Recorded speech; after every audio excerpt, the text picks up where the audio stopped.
사고가 발생하는 승강기들을 점검해봤습니다. 취재해보니 낡은 부품을 다시 써도 되는 규제 허점이 있었습니다. 안전점검도 형식적이었습니다. 조정린 기자가 취재했습니다. 캄캄한 어둠 속 겁에 질린 아이가 승강기 천장으로 구조됩니다. 일가족 등 10명이 고장난 승강기에 갇혀버렸습니다. 승강기 갇힘 사고는 연간 2만 4천여 건, 해마다 늘어납니다. 문이 안 닫히고 안 닫힌 상태에서 이렇게 움직였었어요. 많이 낡았기 때문에 항상 불안한 마음으로 타는 것 같아요. 인력 부족 등으로 안전검사가 제대로 이뤄지기 어려운 게 현실입니다. 시험검사자 같은 경우에는 1년간 연간 나이대가 한 800부터 검사 시간이 얼마 정도 걸리는 거예요? 보통 1시간 정도 보시면 돼요. 이곳은 지난 1월 승강기가 추락해 탑승객 1명이 숨진 양천구의 한 백화점인데요. 지금은 이렇게 전면 폐쇄했지만 사고 당시엔 조건부 합격을 받고 운행 중이었습니다. 4대 중 1대가 노후 승강기. 하지만 부품 연한 규제가 없어 고장이 나면 낡은 싸구려 부품으로 갈아 끼우는 일이 다반사입니다. 다른 데서 이제 철거하면 그쪽에 이제 보관해줬다가 하는 경우도 있죠. 외국에서 와야 되니까 오래 걸리니까 좋은 스타일 요즘에도 베트남에서 와요. 그때 진짜 싸요. 새로 마련된 안전장비 설치 규정도 바로 적용되지 않아 노후 승강기엔 소용이 없습니다. 예전 기준에 따르다 보니까 일단은 합격을 합니다. 다음 정밀안전 검사까지 설치를 하십시오라고 공고를 해주고 이제 설치 유예 기간이라고 정밀안전 검사 시기에 따라서 이제 3년에서 5년 정도인데요. 노후 승강기들이 오늘도 위험을 안고 오르내리고 있습니다. TV조선 조정린입니다.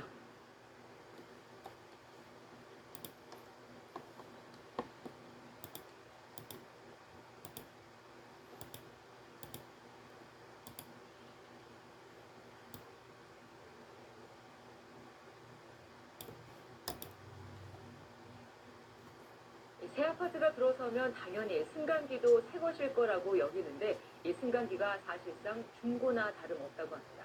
아파트 공사 기간 내내 자재 등을 옮기는 데 이용돼서 주민들이 입주할 땐 이미 정상적인 제품이 아니고 입주민들의 안전까지도 위협할 수 있다고 하는데요. 강병수 기자가 그 실태를 취재했습니다. 공사가 한창인 서울의 한 아파트 건설 현장.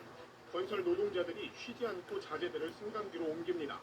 이 승강기는 공사가 끝나면 입주민들이 타게 될 승강기입니다.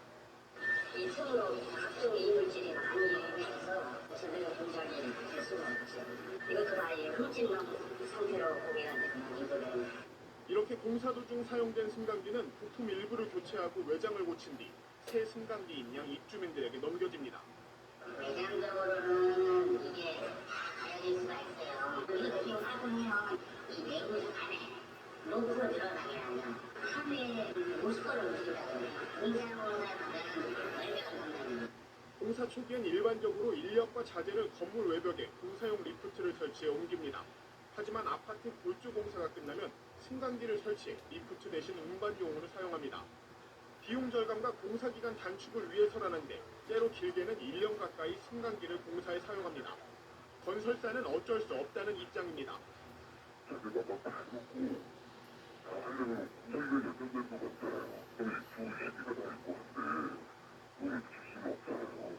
하지만 무엇보다 중요한 것은 입주민들의 안전입니다. 최소 몇 개월이든 2년이든 간에 공사용을 사용하고 나면은 이건 정상적인 제품이 아니거든요. 그 소비자들이 이 신품이 아닌 것을 받는다고 만약에 알면은 상당히 불안하고. 정부도 최근 이 같은 문제 때문에 건설사와 승강기 업체들과 함께 이와 관련한 법 개정을 논의하고 있습니다. KBS 뉴스 강병수입니다. 새 아파트가 들어서면 당연히 승강기도 새 것이라고 여기기 마련이죠. 그런데 이 승강기가 아파트 공사 기간 내내 자재 등을 옮기는 데 이용돼 주민들이 입주할 때면 사실상 중고 승강기나 다름없다고 합니다. 그 실태를 강병수 기자가 취재했습니다. 공사가 한창인 서울의 한 아파트 건설 현장. 건설 노동자들이 쉬지 않고 자재들을 승강기로 옮깁니다. 이 승강기는 공사가 끝나면 입주민들이 타게 될 승강기입니다. 이 층으로 각종 이물질이 많이 유입해서 제대로 공사를 할 수가 없죠. 이것도 다 흡진한 상태로 공개가 되는 거예요. 이렇게 공사 도중 사용된 승강기는 부품 일부를 교체하고 외장을 고친 뒤 새 승강기인 양 입주민들에게 넘겨집니다. 외장적으로는 이게 가열일 수가 있어요. 이렇게 하면 이 내부 안에 로브가 늘어나게 하면 하루에 50건을 움직인다거든요. 공사로나 가면 월배가 넘는 공사 초기엔 일반적으로 인력과 자재를 건물 외벽에 공사용 리프트를 설치해 옮깁니다. 하지만 아파트 골조 공사가 끝나면 승강기를 설치해 리프트 대신 운반용으로 사용합니다. 비용 절감과 공사 기간 단축을 위해서라는데 때로 길게는 1년 가까이 승강기를 공사에 사용합니다. 건설사는 어쩔 수 없다는 입장입니다. 자기가 막 잘먹고 다 하려면 공사기간이 연장된 것 같잖아요. 그럼 이 새끼가 다 있고 한데 그걸 줄 수는 없잖아요. 하지만 무엇보다 중요한 것은 입주민들의 안전입니다. 최소 몇 개월이든 2년이든 간에 공사용을 사용하고 나면은 이거는 정상적인 제품이 아니거든요. 근데 소비자들이 이 신품이 아닌 것을 받는다고 만약에 알면은 상당히 불안하고. 정부도 최근 이 같은 문제 때문에 건설사와 승강기 업체들과 함께 이와 관련한 법 개정을 논의하고 있습니다. KBS 뉴스 강병수입니다.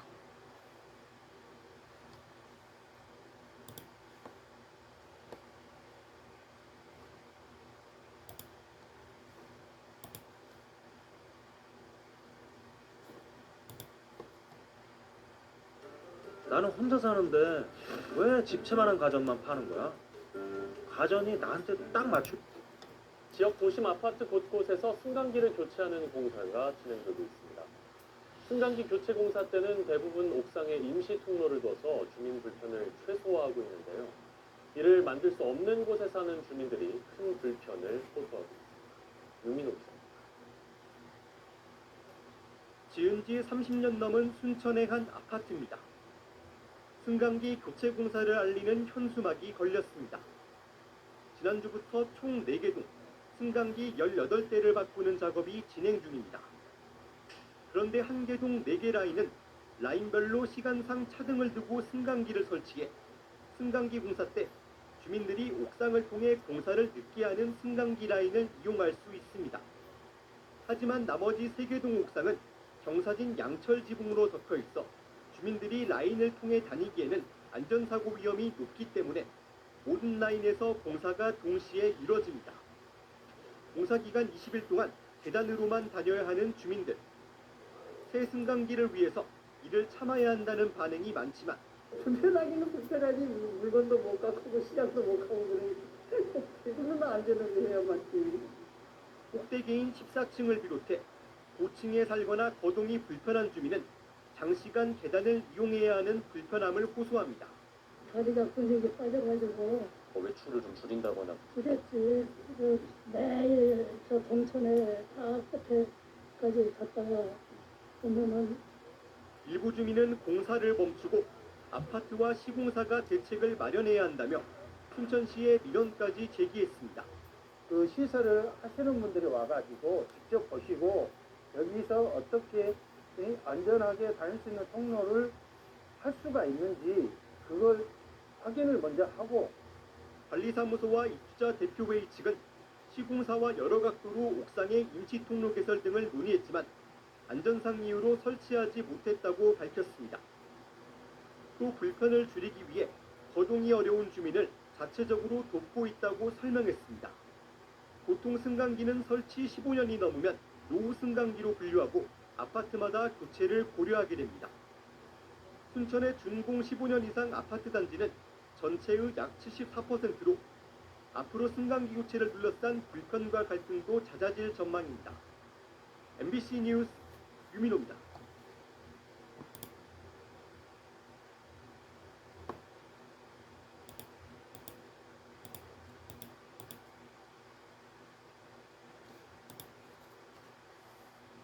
지난달 홀로 승강기를 수리하다 떨어져 숨진 20대 노동자가 남긴 말은 혼자서는 못하겠다였습니다. 사고 뒤에 중대재해법을 위반한 건지 수사가 시작됐는데 그럼 현장에서 일하는 여건은 달라졌을까요? 황다혜 기자가 취재했습니다. 20년 경력의 승강기 수리기사 김모 씨. 장비를 짊어지고 홀로 작업 현장으로 향합니다. 자궁이 필요했다. 15kg. 한 층씩 내려갈 때마다 온몸이 덜컹거립니다. 4층에 그 도합 내폐 장치에 대한 이상을 점검하면서 컴컴한 통로에서 의지할 거라곤 안전벨트와 안전봉투, 오래된 승강기 같은 경우는 3줄로만 되어 있거나 아예 난간대가 없는 현상도 있습니다. 사방이 위험인 작업 환경, 지켜봐줄 누군가가 절실합니다. 분명히 들어오긴 하는데 각각 한 대씩 점검을 실시하고요. 고장 수리 때는 혼자 장비를 옮기면서 사고 원인을 찾아 수리하고 민원도 받아야 합니다. 점검 작업 중에도 고장 신고가 들어오면 다른 승강기를 이용해 꼭대기층에 있는 기계실부터 방문해야 합니다. 20층으로 걸어오는데 걸릴 시간만 줄여고 그만큼 업무 강도는 늘어나는 겁니다. 탈당량을 채우려면 눈으로만 점검해야 하는 날도 있습니다. 1인이 안에서 대기를 하고 있고 수동 운전을 해서 내린 다음에 또 한 명이 근데 지금 한 명밖에 없는데 그럼 어떻게 일단은 오늘은 이런 점검으로 이 업체에서 지난달 20대 노동자가 홀로 승강기를 수리하다 숨졌습니다. 경찰은 업체를 압수수색하고 고용노동부는 중대재해처벌법 위반 여부를 수사하고 있습니다. 하지만 아직도 현장에선 노동자들이 나홀로 작업을 이어가고 있습니다. KBS 뉴스 혼자입니다. 합니다. 한 사람이 일하다 숨졌는데도 작업 환경이 그대로라는 거죠. 법으로 강제할 수는 없는 겁니까? 네, 일단 행정안전부 고시 승강기 안전관리 규정에는 2인 1조 작업 의무가 있습니다. 네. 그런데 이게 위반해도 처벌 규정도 없는 데다 2인 1조가 뭘 단위로 하는 건지가 명확하지가 않습니다. 단위가. 네. 그래서 점검반을 2명 이상으로 구성한다고만 해둬서 회사 측은 아파트 한 단지당 2명이면 된다. 노동자들은 승강기 한 대당 2명이어야 한다 해서도 다릅니다. 승강기 한 대, 그리고 아파트 단지 한 곳, 이건 차이가 굉장히 큰데요. 행정안전부에서는 뭐가 맞다고 얘기합니까? 한마디로 입장이 없습니다. KBS가 행안부에 질의했을 때 네. 승강기 2인 1조 작업 범위에 대해서 사회적 합의가 필요하다는 답이 돌아왔습니다. 정부가 유권 해석을 안 해주고 노사가 실랑이하는 사이 안전사고는 계속되고 있는 겁니다. 전문가 얘기 들어보시겠습니다. 이 업체를 얘기 들어보면은 불만이 하늘을 찌는 듯합니다. 도대체 어떻게 하는지 알래야 알 수 없다. 그 구체적인 역할을 명확하게 부여해 주는 것이 그게 올바른 대책이죠. 황 기자가 직접 이제 현장에 나가봤는데 승강기 같은 곳에서 안전하게 일하려면 뭐가 필요합니까? 승강기 작업 환경을 직접 본 건 저도 처음이었는데요. 네. 일단 어둡고 좁은 데다가 상시적으로 추락 위험이 있고 확인해야 할 항목도 많았습니다. 그래서 산업안전법 관련 규칙에선 승강기 관련 작업 시 지휘하는 사람을 선임하라고 규정했습니다. 작업자 외에 추가 인원이 필요하다는 겁니다. 네. 이 법을 근거로 나홀로 승강기 작업 중 사망한 사건에서 지휘자가 없었다는 이유로 사측에 유죄 판결이 내려지기도 했습니다. 승강기 수리기사의 안타까운 추락사가 반복되지 않으려면 구체적인 안전관리 기준을 신속하고 또 명확하게 만들어서 현장에서 반드시 준수하도록 하는 게 중요하다. 네, 황대희 기자 잘 들었습니다.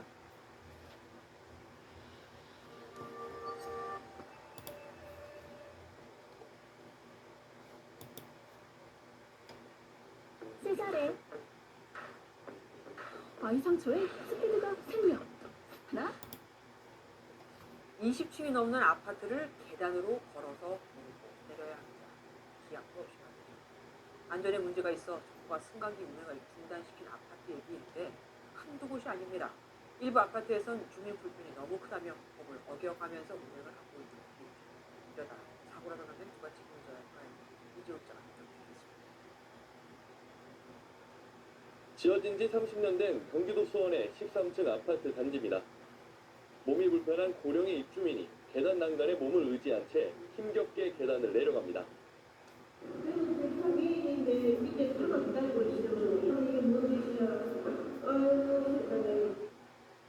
670세대 규모의 이 아파트 입주민들은 지난 6일부터 20일 넘게 승강기를 사용하지 못하고 있습니다.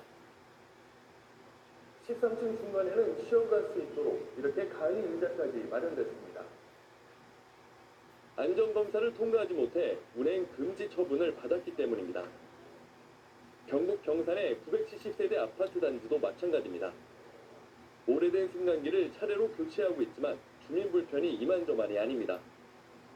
무릎이 안 좋으니까 올라갈 때는 좀 덜한데 내려올 때가 많이 불편해요. 2019년 승강기 안전관리법이 개정되면서 어린이 손끼임 방지와 추락 방지 장치 등 7대 안전장치를 설치해야 합니다. 최대 9년까지 안전장치 설치를 미룰 수 있었지만 이 유예기간마저 이제 속속 끝나면서 결국 엘리베이터를 멈춰 세운 겁니다. 법을 무시하고 운행을 강행하는 곳도 있습니다. 전남 목포의 이 아파트는 지난해 10월 운행 중단 통보를 받았지만 주민 불편을 핑계로 30년 된 승강기를 그대로 이용하고 있습니다. 그것이 잘못된 거예요. 지금 운행에는 아무 관계 없는데 7개 안전장치는 지금 추가로 안 들었다 해갖고요. 지난 5년간 승강기 안전사고로 전국에서 27명이 숨지고 308명이 다쳤습니다. MBN 뉴스 이조입니다.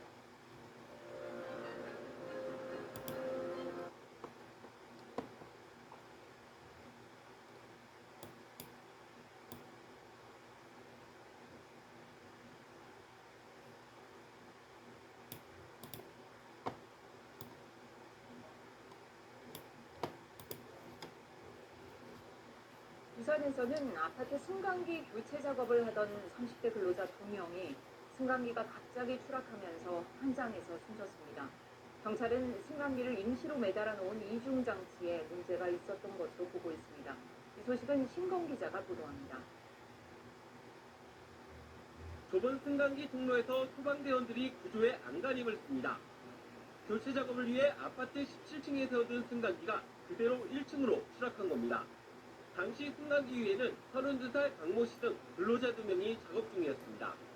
강 씨 등은 40여 분 만에 구조됐지만 이미 숨을 거둔 뒤였습니다. 찌릿하면서 쾅 하더라고. 그냥 몸이 들썩해지대. 병기시서 오고 이러고도 이거 안 찍어라니까 사람 불이 빨리 딱 하더라고. 해당 아파트는 1996년 완공된 뒤 그해 8월 승강기 사용 승인이 났고 현재 아파트 전체 노후 승강기에 대한 교체 작업이 이루어지고 있습니다. 이들은 안전보와 안전장비를 갖추고 있었지만 사고의 충격을 완전히 막지는 못했습니다.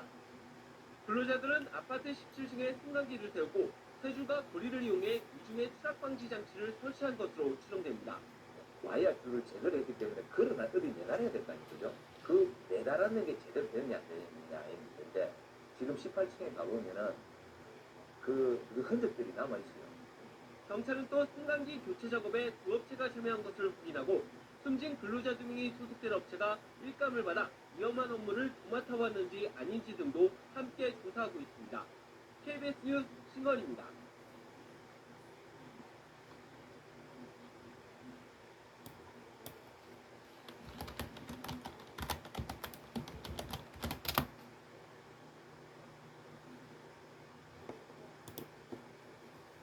무더운 여름방학이 끝나고 개강을 맞이한 학생들이 등교를 하고 있습니다.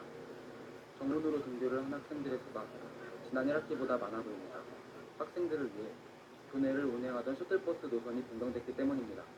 지난 8월 23일 우리 대학교 총무처에서 8월 29일부터 셔틀버스의 노선이 바뀐다는 내용의 공문을 보냈습니다. 지난 여름방학까지 셔틀버스 노선 중엔 남문에서 출발해 제2공학관, 과학원, 정복관, 외술관을 지나 유학학사까지 가는 노선이 있었습니다.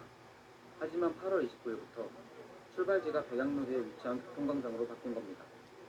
우리 대학교 총무처 총무팀 김현종 씨는 지난 1학기부터 서물, 과학원 방향의 보행자 안전 문제로 인해 논의된 사항이고 서초도로에 위치한 주차장을 휴식 공간으로 조성해 조금 더 쾌적한 캠퍼스를 구현할 예정이다라고 말했습니다. 하지만 변경된 노선으로 인해 대부분의 학생이 셔틀버스 이용에 불편함을 겪을 것으로 예상됩니다. 현재 우리 대학교 신촌 캠퍼스를 다니고 있는 학생 중 기숙사 수용 인원을 제외한 2만여 명의 학생들은 대부분 정문 혹은 남문을 통해서 통학을 하고 있습니다. 하지만 남문에서 출발하는 셔틀버스가 사라지게 되면서 많은 학생들이 수업을 듣는 건물까지 걸어가야 합니다. 여주대학교와 서울시청 예약 사항 때문에 현재는 정문에서 대장으로 내려가는 출입구를 셔틀버스가 통과하지 못합니다. 그래서 그러한 통과 부분에 대한 걸린 예약 사항을 조금 수정해서 학생들의 필요성을 많이 더 부각시키고 안전을 위해 바뀐 셔틀버스 노선. 하지만 이로 인한 학생들의 불편함은 어떻게 해결할지 그 해결 방안이 기다려집니다. YBS 뉴스 오세빈입니다. 5월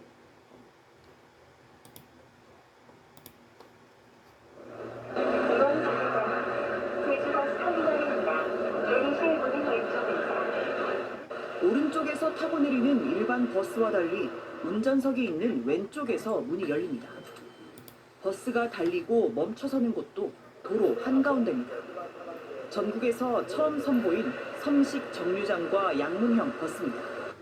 정류장 한 곳에서 상하행 버스를 모두 이용할 수 있어 환승 편의성을 높인 게 장점입니다. 편도 3차로인 서강로 3.1km 구간 1차로는 버스 전용 차로로 운영합니다. 제주도는 BRT 개통으로 대중교통이 빨라지고 정시성을 확보할 수 있다는 입장입니다. 2017년 중앙로 구간에선 버스 통행 시간이 약 14분 단축, 이용객은 28% 증가한 것으로 조사됐습니다. 가로변 차로 같은 경우는 이제 막힘 현상들이 많은데 버스 전용 차로를 하기 때문에 빠른 이동 가능하겠고요. 정시성도 많이 확보할 수가 있습니다. 제주도는 앞으로 한 달간 제주형 간선 급행 버스 체계 BRT 운행 데이터를 모아 정시성과 속도 개선 효과를 분석할 예정입니다. 하지만 시외버스와 급행버스는 여전히 기존 정류장을 사용해 우왕좌왕하는 시민들이 적지 않았습니다. 버스를 많이 이용하는 게 굉장히 불편해. 315번 뭐 할 때는 엄청나게 불편해. 1차로 주행이 제한되면서 운전자들의 반응도 엇갈렸습니다. 차선이 갑자기 좀 좁아지고 넓어졌다가 하는 게 많이 불편해요. 어쨌건 그전보다는 많이 불편해요. 편안하게 되니까 이거 택시는 길을 좋게 돼서 통행하기가 좋아요. 예, 이제 막히지가 않으니까. 제주도는 올해는 동강로까지, 내년에는 도령로와 노형로까지 확장할 계획인 가운데 초기 혼란을 줄이기 위해 섬식 정류장에 50일간 안내원을 배치하기로 했습니다. KBS 뉴스 민소영입니다.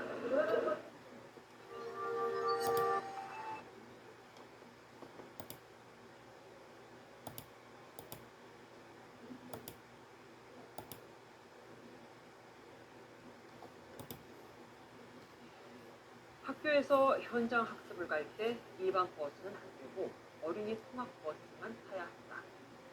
이 방침이 전국 시도 교육청에 전달되자 학교들 난리가 났습니다.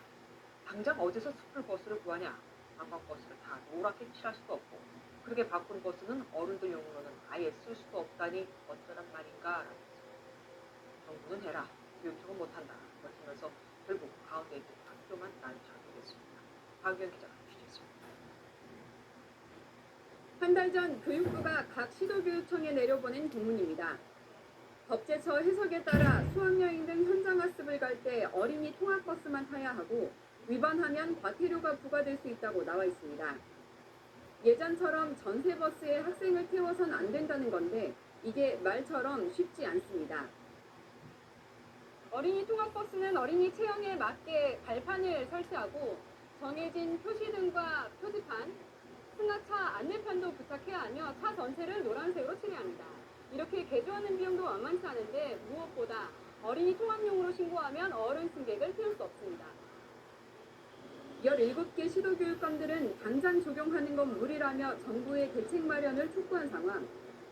그렇다 보니 이런 일도 있습니다. 경기도 교육청이 이틀 전 일선 학교에 전달한 지침입니다. 버스 관련 공문을 보내지 않을 테니 학교가 기존에 계획한 대로 체험학습을 진행하되 안전에 신경 써달라고 적혀 있습니다. 그야말로 고래 싸움에 등이 터진 새우 신세는 학교가 됐습니다.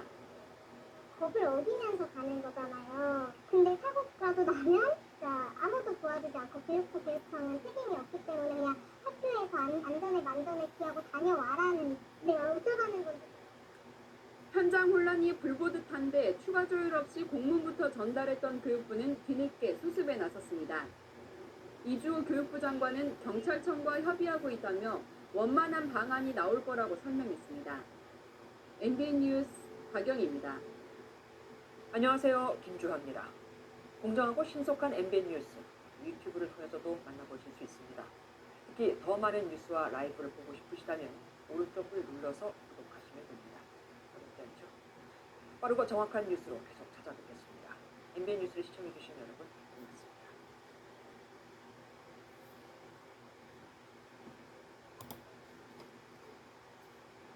초등학교와 유치원에서 수학여행과 현장 체험 학습 등의 노란색 어린이 통학버스를 사용해야 한다는 법제처 6번 해석이 나왔습니다.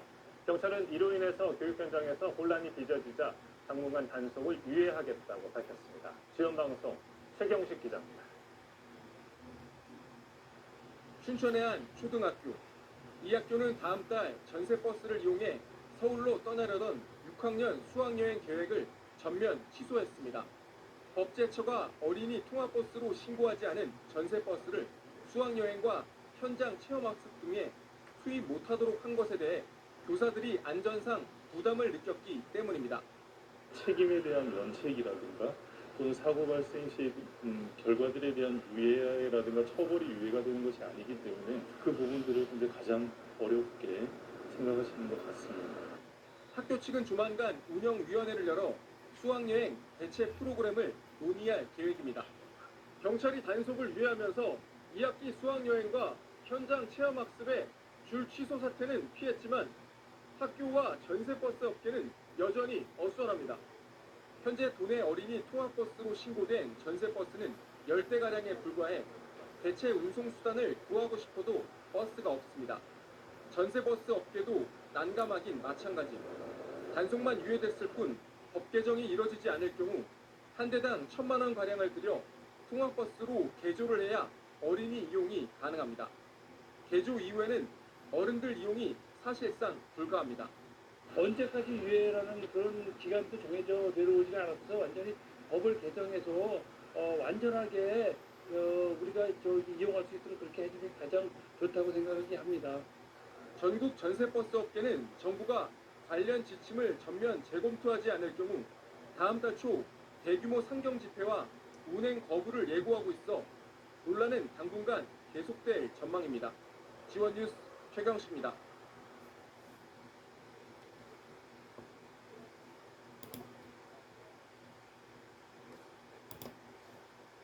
돌이 없지. 이것이 승리다. 초등학교 현장 학습에도 노란 버스만 써야 한다는 법제처 해석의 여파가 길어지고 있습니다. 논란이 확산되자 교육부와 경찰청이 단속을 유예하겠다고 밝혔지만 일반 전세버스 이용이 불법이란 해석이 바뀐 건 아니기 때문에 학교와 버스 업계는 더 혼란스럽다는 반응입니다. 주희영 기자입니다.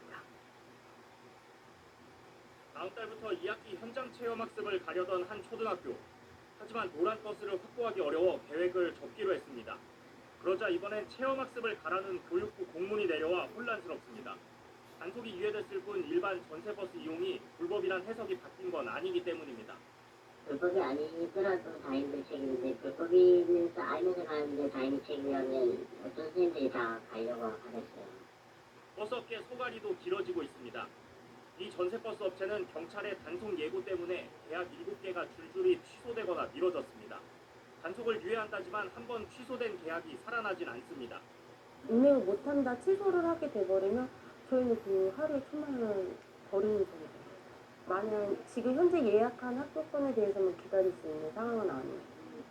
교육부는 오늘 가중처벌도 없고 보험 가입에도 문제가 없다고 일선 학교에 안내했습니다. 별도 단속이 이루어지지 않을 뿐만 아니라 학교에 대한 별도 처벌 규정이 없어 가중처벌 등이 이루어지지 않습니다. 발생한 교통사고에 대한 보험상의 보상은 기존과 동일하게 진행됩니다. 법제처와 교육부, 심지어 경찰까지 정부 부처들이 갈피를 못 잡는 사이 혼란과 피해는 일선 학교와 버스 업체들이 고스란히 떠안고 있습니다. KBS 뉴스 조규현입니다.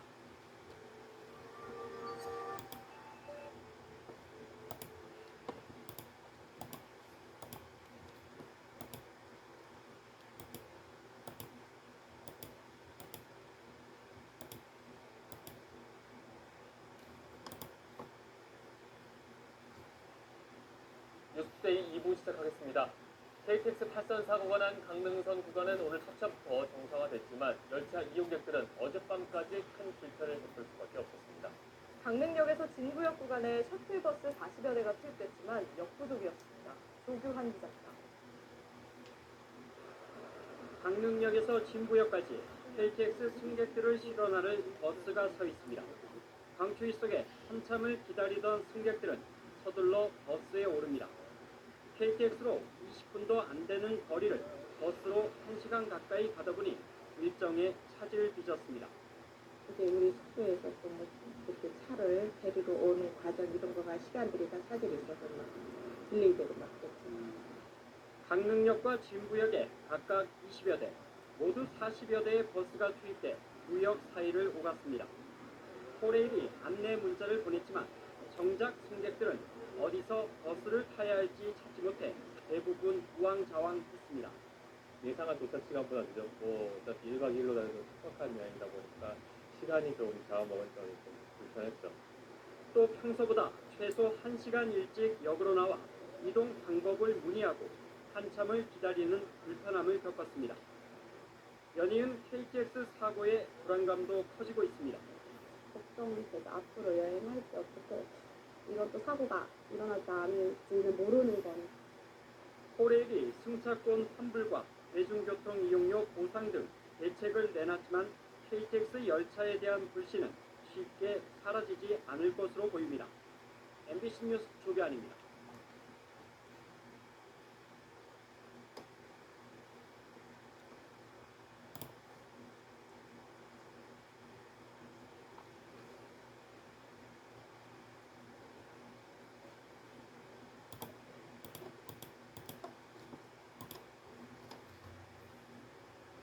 휠체어를 타야만 하는 장애인들이 저상버스를 예약할 수 있도록 하는 공공 어플리케이션이 몇 해 전 도입됐습니다.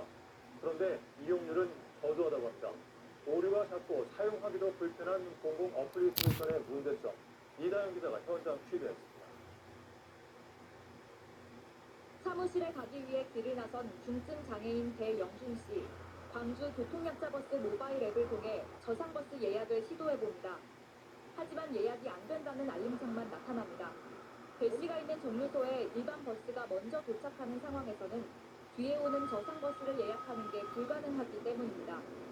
저상버스 갔다 그 근처에 지나가야지 예약이 가능하기 때문에 하나밖에 자기는 하자들은 그 전화기만 붙들고 언제 전화버스가 뜨는지. 휠체어를 이용하는 장애인도 버스를 편리하게 이용할 수 있도록 지난 2017년 도입된 교통약자 버스 어플. 예약 시스템을 통해 장애인이 언제 어느 정류장에서 타는지 버스기사가 미리 알 수 있게 하자는 취지에서 만들어졌습니다. 그래야 기사가 버스를 도로에 더 가깝게 되고 장애인 전용 좌석을 비워두는 등 준비할 수 있습니다. 정차나 이런 것을 좀 수월하게 좀 할 수가 있죠. 손님들한테 양해를 구하고 자리를 미리 잡아놨어요. 안 그러면 늦죠. 하지만 일반 버스가 저상버스 앞에 있는 경우 예약을 할 수 없는 상황이 반복되다 보니 이용률은 형편없이 떨어집니다. 더군다나 버스 예약 전 장애인 좌석이 비어 있는지 확인할 수 없고 장애 종류와 정도에 따라선 버스 진행 방향을 헷갈리기도 쉽습니다. 이 어플리케이션이 마지막으로 업데이트된 게 언제인지 확인해봤습니다. 3년도 더 지난 2018년 2월이라고 나옵니다. 사후 관리도 엉망이어서 서비스 문의가 가능한 곳으로 어플의 관리 주체가 아닌 복지재단 연락처가 적혀 있는데 불만사항 접수 창구조차 제대로 안내되고 있지 않습니다. 그 애로사항을 좀 충분히 청취해서 개선을 했어야 되는데 이런 부분들은 강구시에서 탁상 행정을 하지 않았나. 타 시도보다 저상버스의 비율이 적어 질책을 받은 광주시. 저상버스의 양도 양이지만 지금 있는 것조차 잘 활용하지 못하는 실정입니다. MBC 뉴스 이다현입니다.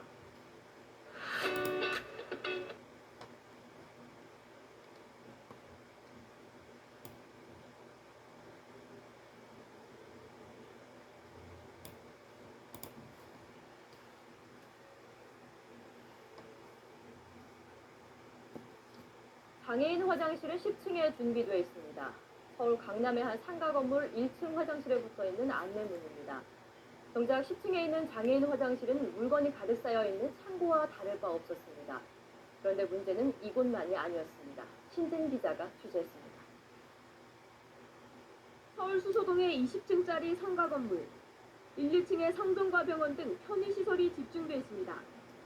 휠체어를 타고 이 건물 마트에 온 이종만 씨는 1층 화장실을 찾았지만 그곳엔 장애인 화장실은 10층에라는 안내만 붙어 있었습니다. 엘리베이터를 타고 10층으로 이동했지만 장애인 화장실 앞엔 재활용품이 쌓여 있어 접근조차 힘듭니다.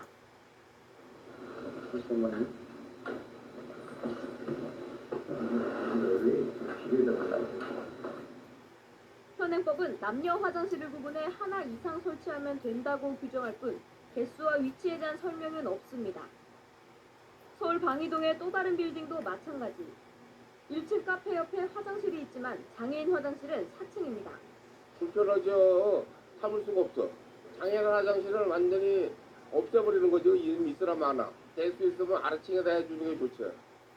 공공시설의 장애인 화장실은 더 열악합니다.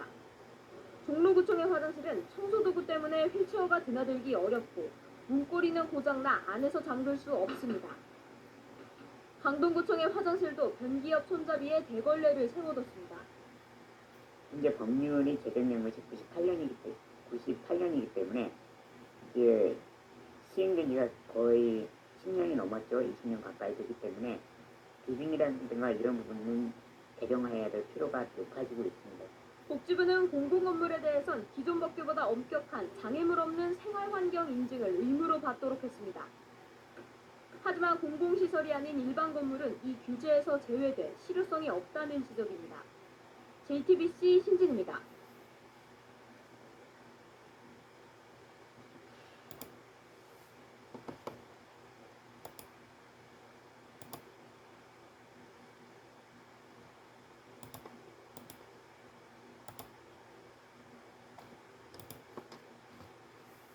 공중 화장실에서 비상 상황이 발생하면 대처할 수 있도록 관계기관에 바로 연결되는 비상벨을 의무 설치하도록 한 지 1년이 지났습니다.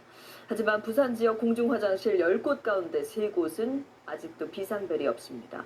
서정윤 기자가 취재했습니다. 부산의 한 공원 공중 화장실. 위급 상황 시 누르기만 하면 경찰이나 119 등으로 바로 연결되는 비상벨이 설치돼 있습니다. 지금 신고량입니다. 신고 좀 잠깐 기다리십시오. 예, 지금 원천천 시민공원으로 나오네요.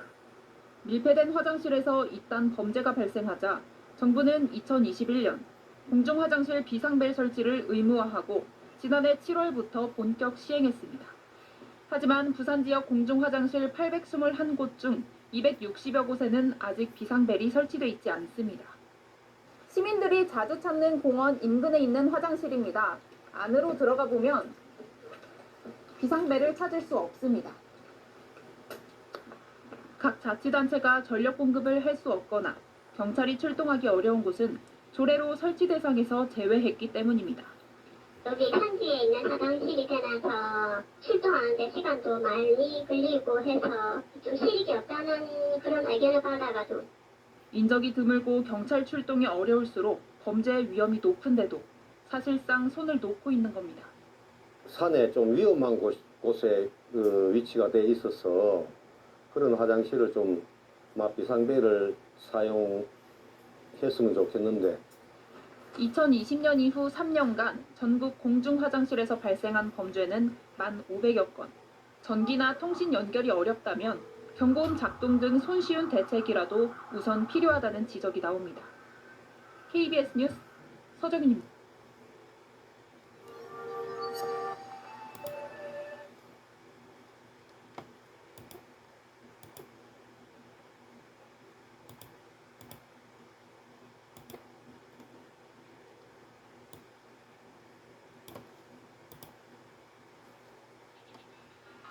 성공한 건 매력 없어.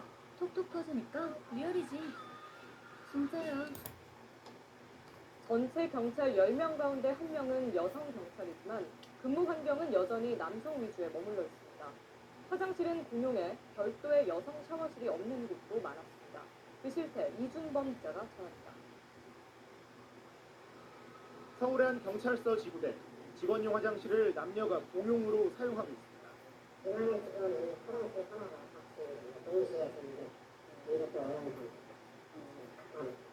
하나뿐인 샤워실도 역시 공용입니다. 또 다른 지구대는 직원의 20% 10명이 역영이지만 샤워실은 따로 없습니다.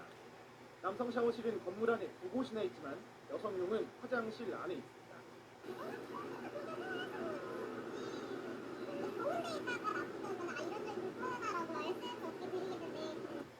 서울 시내 지구대와 파출소 240곳 중에 10곳을 제외한 230곳에서 여경이 근무합니다. 여경을 위한 별도의 샤워실이 없는 곳이 48곳, 화장실 없는 곳은 6곳이었고 밤샘 근무라는데도 숙직실마저 없는 곳도 있었습니다. 경찰서도 사정이 크게 다르지 않아 여성용 샤워실은 화장실 칸막이 옆에 설치된 경우도 있습니다. 수박만 있고 수건이나 샴푸 이런 거 없었는데 공작하는 게 있었거든요. 여성 경찰 비율은 매년 꾸준히 증가해 올해 11.2%까지 올랐습니다. 여성이 늘어나는 만큼 경찰 시설에 있어서도 여성들이 잘 근무할 수 있게끔 개선을 해야 되는데 경찰이 그러한 인식이 좀 부족한 것 같습니다. 경찰은 올해 하반기 순경 채용에서 선발 인원의 25% 750명을 여성으로 채우기로 했습니다. MBC 뉴스 윤거입니다.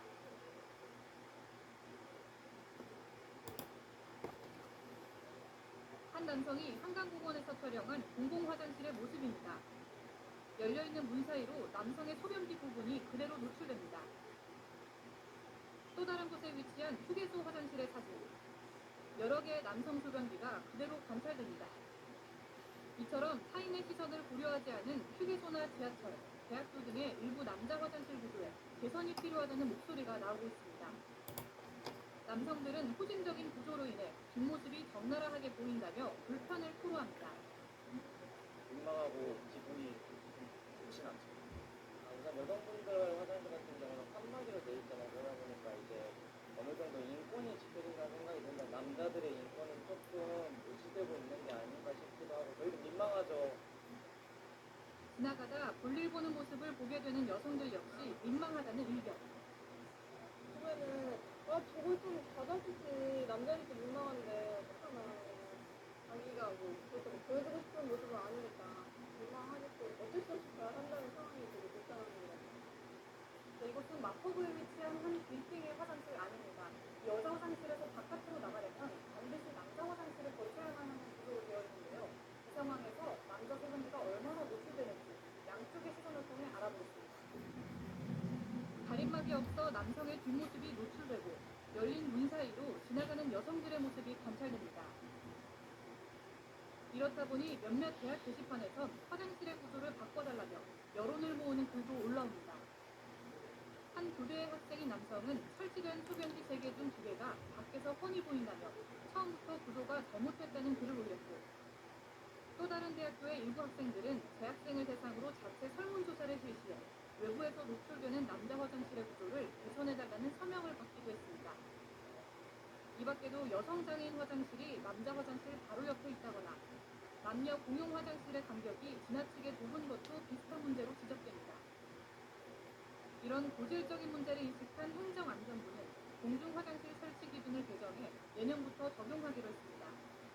관련 법령을 개정해서 화장실 외부에서 내부가 보이지 않도록 가림막을 설치하도록 공고한 바 있습니다. 또한 내년 1월 1일부터 새롭게 신축되거나 리모델링하는 공중화장실은 이 내부가 보이지 않도록 전문가는 화장실이라는 공간을 더 넓은 시각으로 바라봅니다. 우리가 수준의 속도가 된다고 하는데 이런 부분들을 하나하나 고치고 배려해 나간다. 한나라의 문화 수준을 알 수 있는 공간인 화장실. 지자체의 예산 지원과 개정된 시행령을 바탕으로 하루빨리 개선돼야 할 것으로 보입니다. TBS 박가연입니다.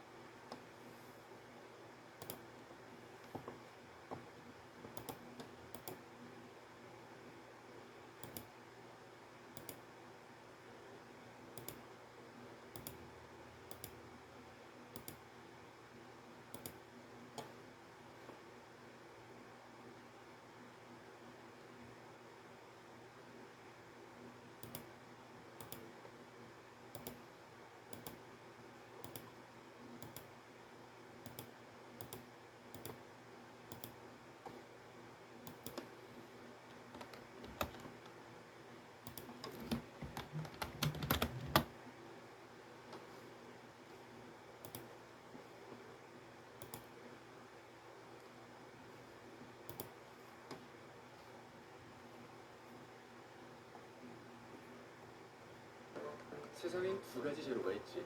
수수료에서 끝나는 제로, 그리고 실제로 장애인들의 필수품으로 자리 잡은 전동 휠체어나 전동 스쿠터.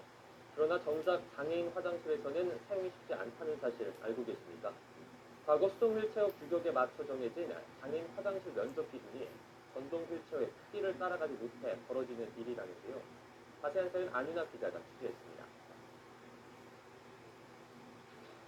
전동 휠체어를 타고 장애인 화장실을 이용해봤습니다. 문을 열고 들어가는 데엔 성공했지만 공간이 협소하다 보니 휠체어 방향 돌리기가 쉽지 않습니다. 문을 닫거나 변기에 앉기 위해 휠체어를 이동시켜야 하지만 적잖이 애를 먹습니다. 장애인 화장실 공간이 전동 휠체어 크기에 맞지 않는 건 현실에 맞지 않은 법 기준 탓이 큽니다. 수동 휠체어 크기에 맞춰 폭 1.4m를 최소 기준으로 정한 10년 전 시행 규칙이 아직 적용되고 있는 겁니다. 전동 휠체어나 전동 스쿠터의 활동 반경은 이보다 큰 1.8m에 달해 화장실 폭이 넉넉하게 2m는 내야 합니다. 장애인용 승강기나 경사로에는 건폐율이나 용적률이 적용이 되지 않고 있습니다. 유독 장애인용 화장실은 예외입니다. 앞으로 장애인용 화장실에 대한 인센티브를 줘서 넓고 자유롭게 쓸 수 있도록 전동 휠체어나 전동 스쿠터를 이용하는 장애인은 지난 2014년 기준 11만 2천 명, 필요하다고 응답한 수도 26만 명에 이릅니다. 또 정부의 복지 확대 방침에 따라 건강보험공단이 해마다 1만 명에 가까운 장애인에게 전동 휠체어나 전동 스쿠터를 무상 제공하고 있습니다. 하지만 과거에 머물고 있는 법 기준, 현실을 따라잡지 못하는 탁상 행정 탓에 장애인들의 불편이 계속되고 있습니다. YTN 안윤학입니다.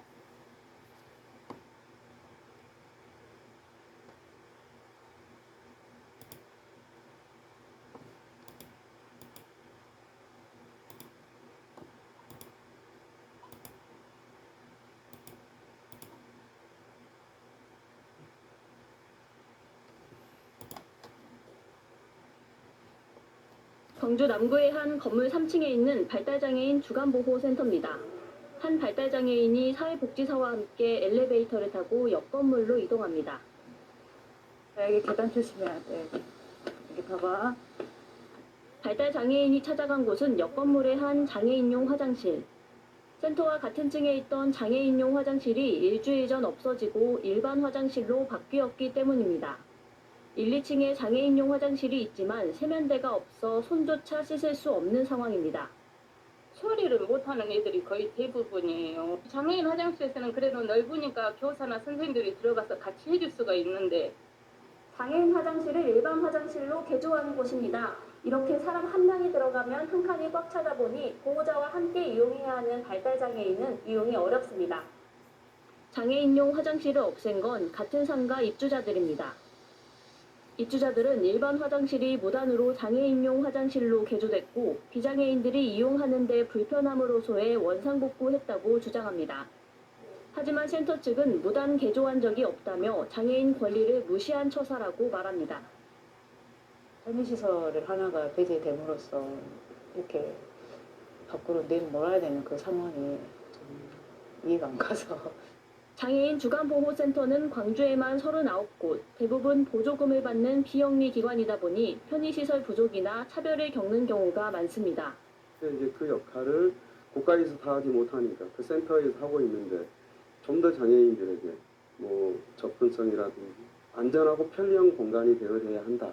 장애인 단체는 발달 장애인의 자립과 돌봄을 위해 지자체가 보다 적극적으로 나서줄 것을 요구하고 있습니다.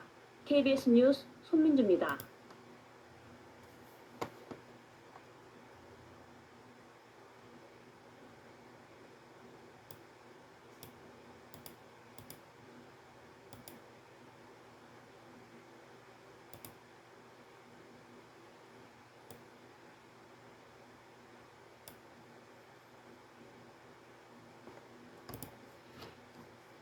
최근 서울의 한 고층 아파트 단지가 안전진단에서 불합격을 받으면서 승강기 운행이 전면 중단됐습니다. 교체 공사는 다음 달은 돼야 진행될 예정인데요. 적어도 한두 달은 승강기를 이용하지 못하면서 주민들이 큰 불편을 겪게 됐습니다. 안동준 기자가 현장에 다녀왔습니다. 어린이집을 마친 손녀 손을 잡은 주민이 아파트 계단을 오릅니다. 절반을 조금 더 올라왔지만 미끈거리는 다리에 발길이 떨어지지 않고 마침내 24층에 도착했지만 숨이 차올라 말도 제대로 나오지 않습니다. 이건 안 할 수가 없죠.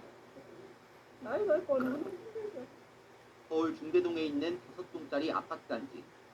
최고 26층 높이인 이곳 아파트는 최근 엘리베이터 17대 가운데 10대가 운행이 중단됐습니다. 4년 전 안전진단에서 불합격을 받았는데 지난해 재검사에서도 문제가 고쳐지지 않았기 때문입니다. 엘리베이터가 운행하지 않자 아파트 1층에는 이렇게 택배들이 가득 쌓여 있습니다. 고층에 사는 주민들은 특히 외출 한번 하기가 쉽지 않습니다. 평소 멈춘 승강기 때문에 밖에 잘 나오지 않았던 60대 주민도 아픈 남편을 위해 겨우 외출길에 나섰습니다. 속이 안 좋았어요 지금. 아픈데 지금 속이 안 좋아서 불쌍해요. 아파트 엘리베이터가 교체 공사에 들어가는 시점은 매달 중순. 주민들은 그때까지라도 엘리베이터를 사용하게 해달라고 했지만 구청 입장은 단호합니다. 이미 연장 가능한 기간을 모두 사용해 더 이상 운행하는 건 법적으로도 불가능했다는 겁니다. 우리가 철저하게 감시가 사고 발생이 안 되도록 하면은 어느 정도 여유를 줘야 되잖아요. 그렇다고 우리가 생각 교체를 안 하고 있는 게 아니라 2월 14일부터 곧 교체 공사가 들어가고 있는데 교체 공사가 완료될 때까지 적어도 한두 달은 더 걸릴 예정이다. 주민들 불편은 한동안 계속 이어질 전망입니다. YTN 안동준입니다. 두통, 숨이통, 근육통.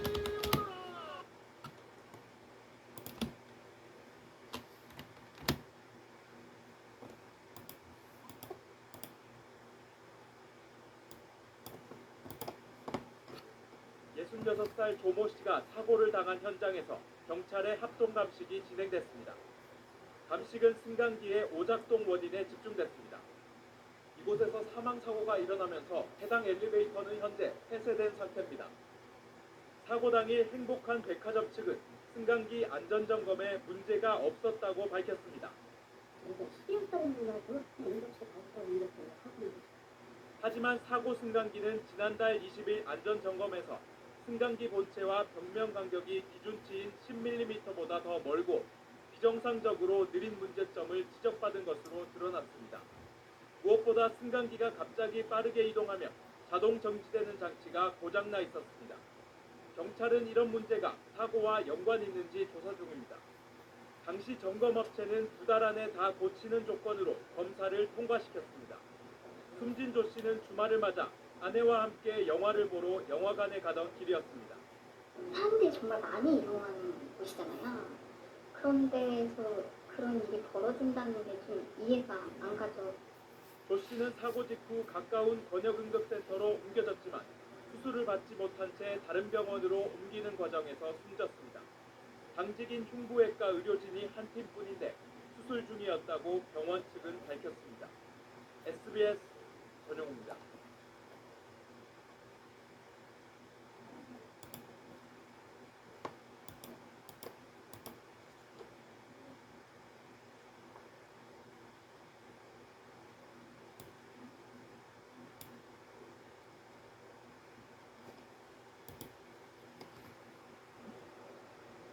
경기 여주의 한 물류창고 신축 공사 현장.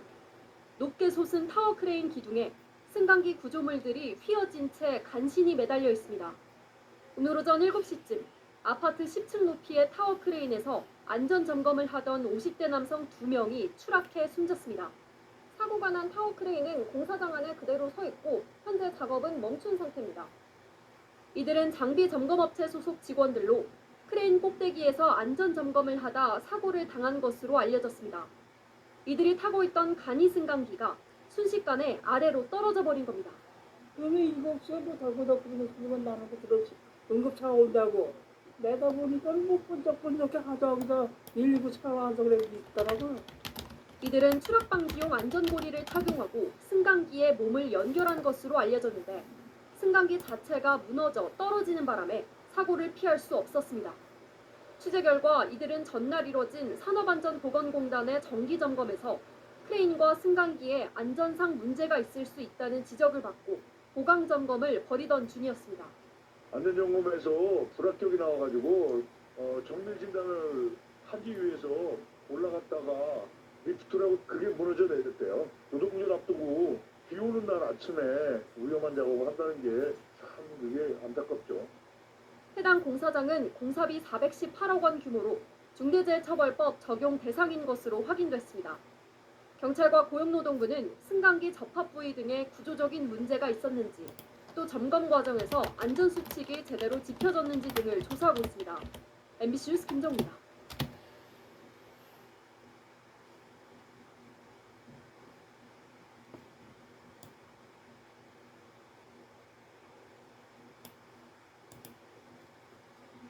다음 소식입니다. 청와대 안에 있는 간이 화장실이 불편하다는 목소리가 커지고 있습니다. 관람객들이 몰리는 코스에서 이용할 수 있는 화장실은 간이 화장실뿐인데 악취에 또 어르신들이나 몸이 불편한 사람들은 이용하기에도 어렵습니다. 화장실을 더 만들겠다며 7억 넘는 예산도 받았다는데 어떻게 된 건지 노유진 기자가 취재했습니다. 청와대 본관에서 대통령 관저로 향하는 길. 관람객들이 반드시 들르는 코스인데 화장실은 간이 화장실뿐입니다. 청와대 내에는 실내 화장실 2곳과 또 다른 간이 화장실 2곳도 있는데 이 코스와는 떨어져 있어서 관람객들이 잘 이용하지 않습니다. 유일한 화장실에 관람객들이 몰리다 보니 매일 청소해도 근처만 가면 화장실 냄새가 진동합니다. 그래서 그런지 냄새가 배어 있어가지고. 냄새 어쩔 수 없지 뭐. 왜냐면 벤트레이션이 아니지. 청소를 해서 냄새를 뺄 수 있는 그런 바닥이 아닌 것 같아요. 좁은 계단 위에 설치돼 어르신들이나 다리가 불편한 사람들이 이용하는데 어려움도 있습니다. 청와대를 관리해왔던 문화재청이 올해 화장실을 새로 짓겠다며 예산 7억 100만 원을 배정받은 뒤 올해 3월 말 관리 주체가 문화체육관광부로 바뀌면서 예산도 그대로 이관됐는데 새 화장실 공사는 아직 시작도 못했습니다. 화장실 신축 계획이 관저 관리동 화장실 리모델링으로 바뀌면서 시설 공사비는 오히려 1억 7천여만 원 늘어났습니다. 화장실을 새로 짓겠다고 예산을 받은 지 1년 가까이 됐는데 아직까지도 공사 시작조차 하지 못했다는 건 정부가 계획을 제대로 세우지 않고 이를 주먹국으로 하고 있다는 생각이 듭니다. 문체부 측은 화장실 공사와 관련해 검토할 사항이 많았다며 이르면 이달 말부터 공사를 진행할 계획이라고 밝혔습니다. SBS 노유진입니다. There are bad guys and there are worse guys. He's stronger than all of the event. 청와대가 지난해 개방된 이후 지금까지 청와대를 찾은 사람이 437만 명이 넘습니다. 그런데 간이 화장실이 불편하다는 이야기가 관람객들 사이에서 계속 나오고 있습니다. 화장실을 만들겠다며 올해 7억 원이 넘는 예산도 받았다는데 왜 그런 건지 현장을 노유진 기자 취재했습니다. 청와대 본관에서 대통령 관저로 향하는 길. 관람객들이 반드시 들르는 코스인데 화장실은 간이 화장실뿐입니다. 냄새가 나요. 여기서부터 화장실 냄새가. 거의 한 웃음이 떨어져 있는 데서부터 화장실 냄새가 나고 있어요. 청와대 내에는 실내 화장실 2곳과 또 다른 간이 화장실 2곳도 있는데 이 코스와는 떨어져 있어서 관람객들이 잘 이용하지 않습니다. 청와대가 개방된 지 1년이 지났습니다. 하지만 관람객들은 아직도 이런 간이 화장실을 주로 사용하고 있습니다. 유일한 화장실에 관람객들이 몰리다 보니 매일 청소해도 근처만 가면 화장실 냄새가 진동합니다. 그래서 그런지 냄새가 배어 있어가지고. 냄새 어쩔 수 없지 뭐. 왜냐면 벤트레이션이 아니지. 청소를 해서 냄새를 뺄 수 있는 그런 바닥이 아닌 것 같아요. 좁은 계단 위에 설치돼 어르신들이나 다리가 불편한 사람들이 이용하는데 어려움도 있습니다. 청와대를 관리해왔던 문화재청이 올해 화장실을 새로 짓겠다며 예산 7억 100만 원을 배정받은 뒤 올해 3월 말 관리 주체가 문화체육관광부로 바뀌면서 예산도 그대로 이관됐는데 새 화장실 공사는 아직 시작도 못했습니다. 화장실 신축 계획이 관저 관리동 화장실 리모델링으로 바뀌면서 시설 공사비는 오히려 1억 7천여만 원 늘어났습니다. 면적이 늘어났고요. 리모델링 하려면 있는 시설은 다 철거해야 하지 않습니까? 철거 비용이 상당합니다. 문체부가 올해 청와대 내 간이 화장실들을 빌리는 데 사용한 세금만 5억 2천여만 원입니다. 문체부 측은 화장실 공사와 관련해 검토할 사항이 많았다며 이르면 이달 말부터 공사를 진행할 계획이라고 밝혔습니다. SBS 노유진입니다.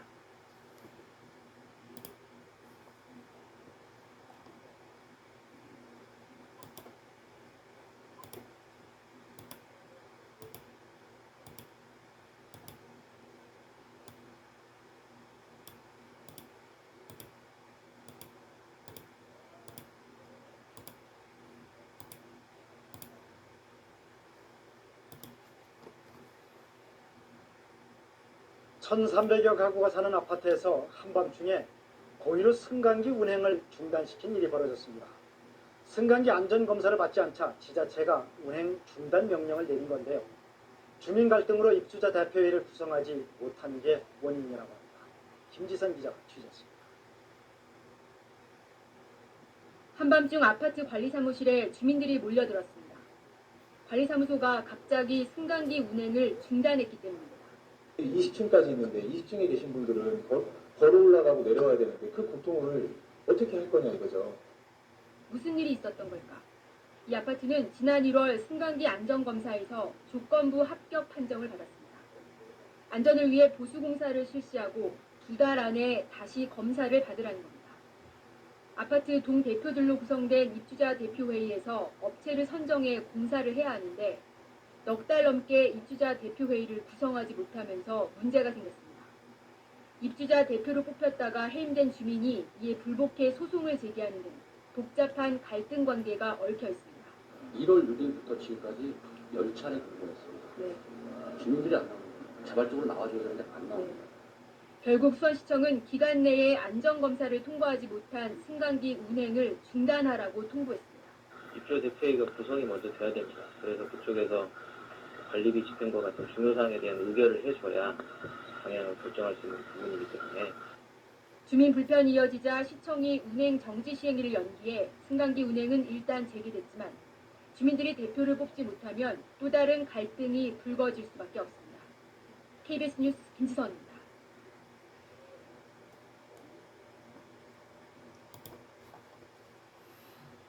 최고 높이 24층의 부산의 한 아파트 단지가 승강기 운행 금지 명령을 받았습니다.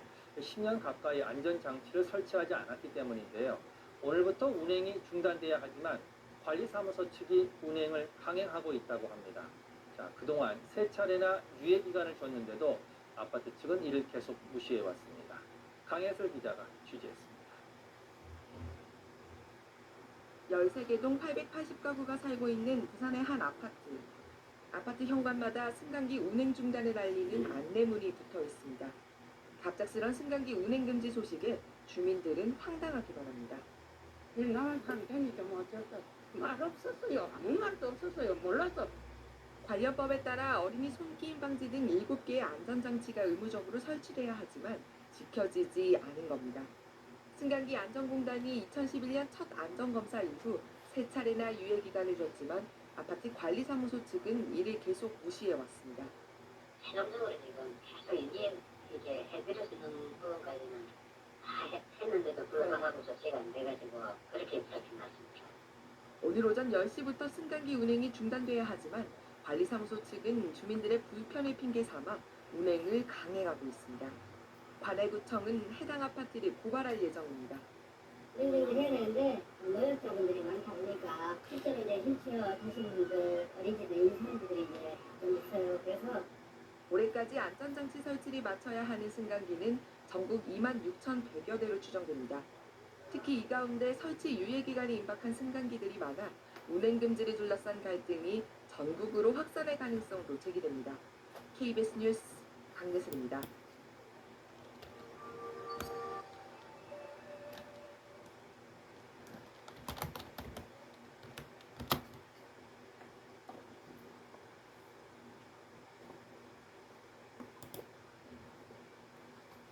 버스가 정류장에 서 있던 택시와 다른 버스를 잇따라서 들이받았습니다. 버스 승객들의 몸이 공중에 뜰 정도로 충격이 컸습니다. 이준성 기자입니다. 정류장에서 귀갓길 버스에 올라타는 승객들. 자리에 앉으려는 순간 큰 충격과 함께 갑자기 버스가 크게 흔들리고 일부 승객은 공중으로 몸이 붕 뜬 뒤 바닥에 쓰러집니다. 버스 밖 정류장에 있던 시민들도 허겁지겁 뒷걸음질을 칩니다.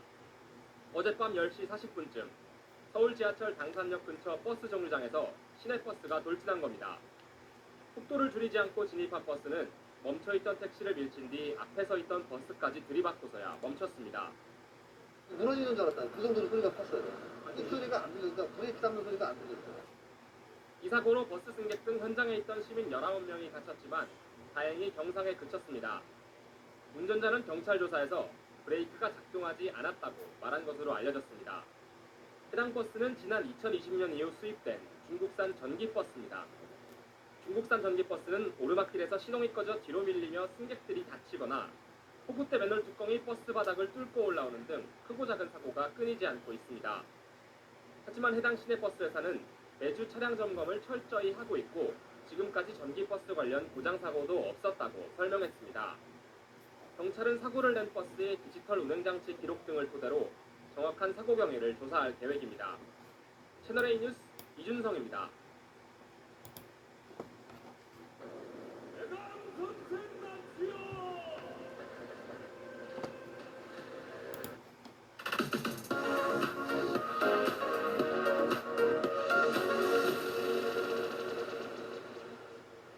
이슈 키워드입니다. 오늘 첫 번째 키워드는 전기버스입니다. 전기버스가 언덕길에서 굴러내려와 차 2대를 들이받았습니다. 어린이 보호구역이어서 하마터면 더 큰 사고로 이어질 뻔했습니다. 교차로 맞은편에서 전기버스 한 대가 미끄러지듯 내려옵니다. 신호를 무시하고 교차로에 들어서더니 SUV와 시내버스를 잇따라 들이받습니다. 그런데 사고버스 안을 보니 운전석에 아무도 없습니다. 어제 오전 10시쯤 경기도 부천에서 있었던 일인데요. 이 사고로 전기버스에 부딪힌 시내버스와 SUV 운전자가 다쳤습니다. 천만다행으로 두 버스 모두 승객이 없었고 아이들 등교 시간도 지난 뒤라 다른 피해는 없었습니다. 전기버스 운전자는 버스에 전기가 들어오지 않아 길가에 멈춰섰고 뒤쪽 보조 전원을 확인하던 중 버스가 저절로 내려갔다고 진술했습니다. 경찰은 사고 경위를 조사하고 있습니다.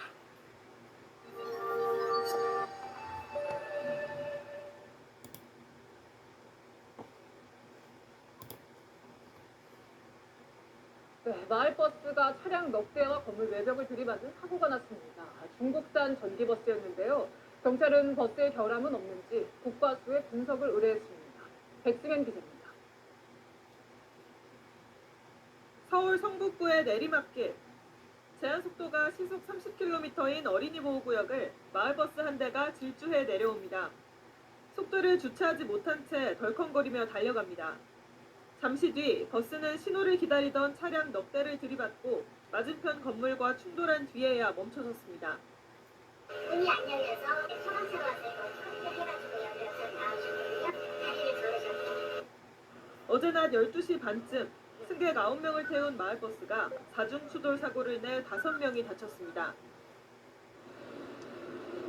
사고 당시 충격으로 차량 진입을 막는 쐐기등도 뽑혀나갔습니다. 버스기사는 경찰 조사에서 핸들과 브레이크가 작동하지 않았다고 진술했지만 버스 수입사는 운전 미숙을 주장하고 있습니다.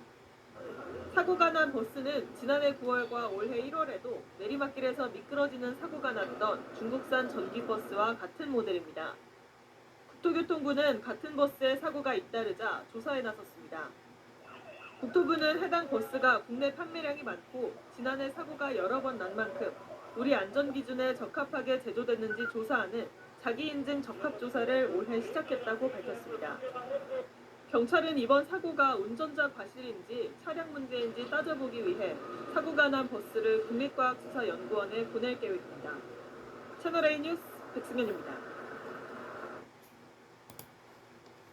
네, 마을버스가 오르막길에서 미끄러져서 7명이 다쳤습니다. 5달 전에도 비슷한 사고가 났는데 둘 다 중국산 전기버스였습니다. 이혜주 기자입니다. 진단 버스는 비탈길 한가운데 마을버스 한 대가 서 있습니다.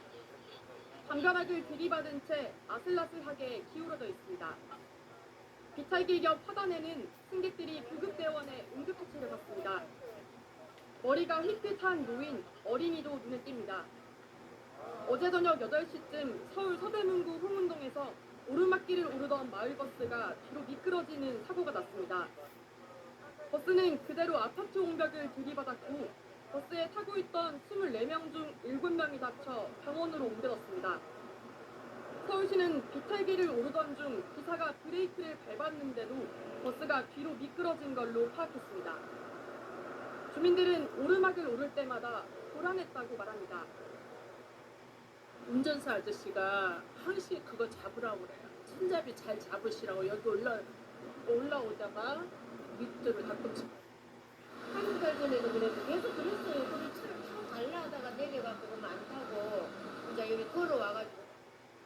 이번에 사고가 난 차량은 중국산 전기버스. 지난해 9월에도 서울 종로구에서 언덕을 오르던 마을버스가 뒤로 밀려 다른 차량과 부딪히는 사고가 있었는데 이번에 사고가 난 버스와 같은 중국 회사의 차량이었습니다. 서울시는 이번 사고가 차량 자체 결함이었는지 중탄길 등 외부 요인이 작용했는지 등을 조사하고 있습니다. 채널A 뉴스 이혜주입니다.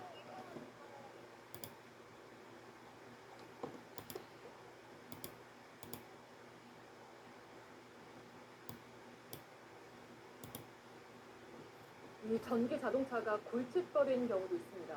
세계 최초로 만든 무선 충전 방식의 전기 버스를 도입한 곳입니다. 부품이 없어서 고치질 못하니까 그냥 세워놓는가 하면 잔고장이 많아서 아예 폐차시킨 곳도 있습니다. 윤주열 기자입니다. 버스 천장에서 연기가 솟습니다. 충전용 배터리가 있는 부분입니다. 이 버스는 이후에도 잦은 고장을 일으키다 지금은 2달째 그냥 세워두고 있습니다. 한 대당 6억 5천만 원짜리 무선 충전 전기버스 얘기입니다. 우리가 뭐 쉽게 할 수 있는 또 문제는 아니니까 전부 전기장치니까. 무선 충전소도 쓸모가 없습니다. 일반 도로의 짧은 구간을 그냥 통과하는 것만으로는 무선 충전이 충분히 될 리가 없는데 이렇게 큰 예산을 들여 충전소를 만들어 놨습니다. 확인을 해봤더니 역시나 선을 모두 뽑아놓고 사용하지 않고 있습니다.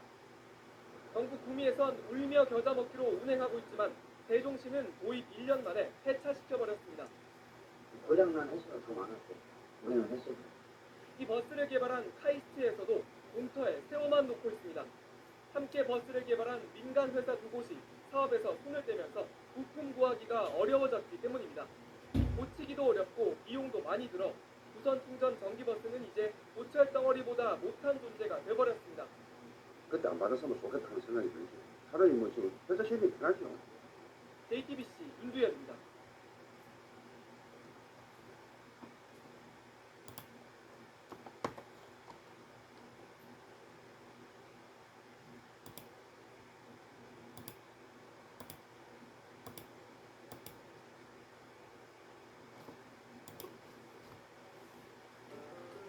일 1년에 한 번 누를까 말까 한 버튼이 있어야 되나? 가전이 좀 에어랩에 있는 전기버스 차고지입니다. 출발 시간이 지났는데도 버스는 멈춰 있습니다. 겨울철에는 평소보다 배터리 충전 시간이 길어지기 때문입니다. 전력 소모가 큰 히터를 수시로 틀면서 겨울철 배터리 용량이 빨리 떨어지다 보니 완충 때까지 시간이 더 걸리는 겁니다. 스타트부터 왕복하려면 20% 들어지게 여기 스타트부터 40%. 히터 사용으로 주행거리 역시 짧아지기 때문에 충전 횟수도 늘어나게 됩니다.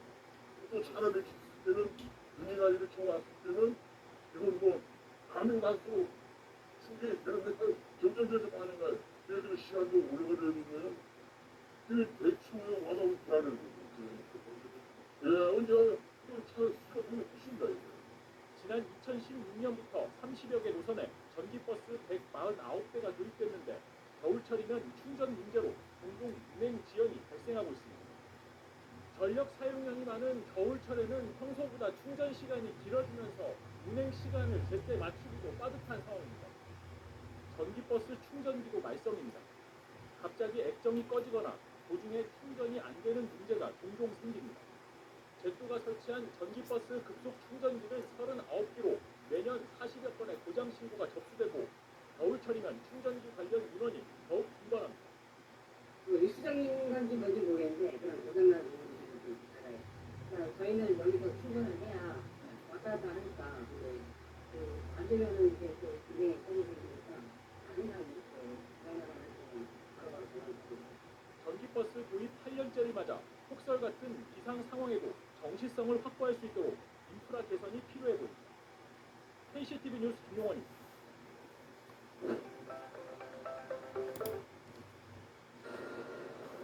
이례적인 한파가 찾아온 올겨울, 대중교통을 이용하면서 예상치 못한 추위를 경험했다는 시민들. 버스 타고 가면 무릎도 시리고 그래요. 버스 좀 타려면 아니 어서 좀 데워가지고 이렇게 너무 그걸 안 되겠네 내가 그래. 기차가 뭐랄까 날씨가 너무 추면은 잘 안 나온대 그분들이.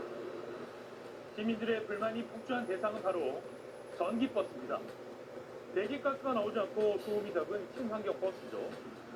그런데 한겨울엔 피하고 싶은 냉장고 버스라고 하는데 왜일까요? 기사에게 확인해봤습니다. 이게 내부 온도가 좀 춥다고 해가지고요. 이게 영하 막 내려가면 손님들한테도 욕먹고 그래. 히터 틀어달라고.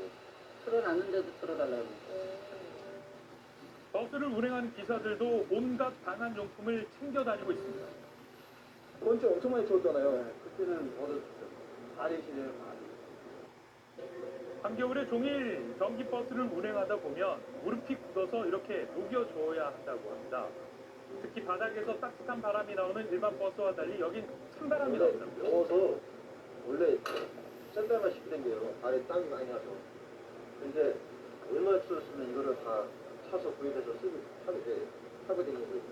이거 아니면 죽으니까, 화장 아니면 죽으니까. 아니 대체 얼마나 춥길래 그러는 걸까요? 난방을 튼 전기버스에서 온도를 측정해 보니까 11도. 이번엔 일반 버스를 타봤습니다. 이 버스도 훈훈하게 난방 중이었는데 체감하는 온도는 어느 정도일까요? 온도 측정해 봤습니다. 25도 이상이 나오죠? 네, 10도 이상 차이가 나는 상황인 거예요. 내부 온도가. 그러니까 저만 있는 게 다른 기사들도 그냥 이 차를 버리고 아침에는 다른 차를, 제 차를 타고 나가요. 기사가 얼마나 추우면 냉방 차라고 하시는 분들 많고 그래요. 또 에어컨 나오는 구멍에다 손을 대보시더라고요. 히터를 충당된 거죠? 네. 어때? 조금 찬바람이 나고 히터같지는 않고 조금 차갑게 바람이 나고. 분명 난방을 최고로 올렸는데도 훈훈함이 안 느껴져요. 따뜻하진 않네요. 확실히 다른 차에 비해서. 네. 이 최고인데도 이 정도면 너무 낮은 거예요.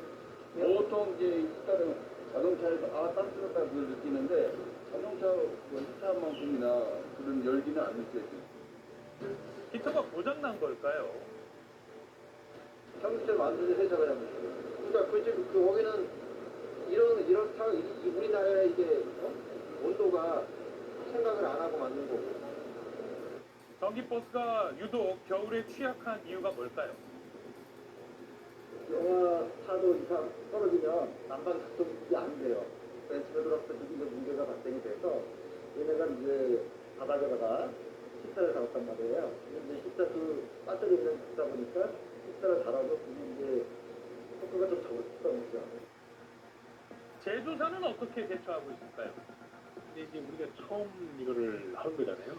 그러다 보니까 이렇게 이제 굉장히 추울 때 대비해서 실질적으로 이제 뭔가 조금 부족했던 거죠.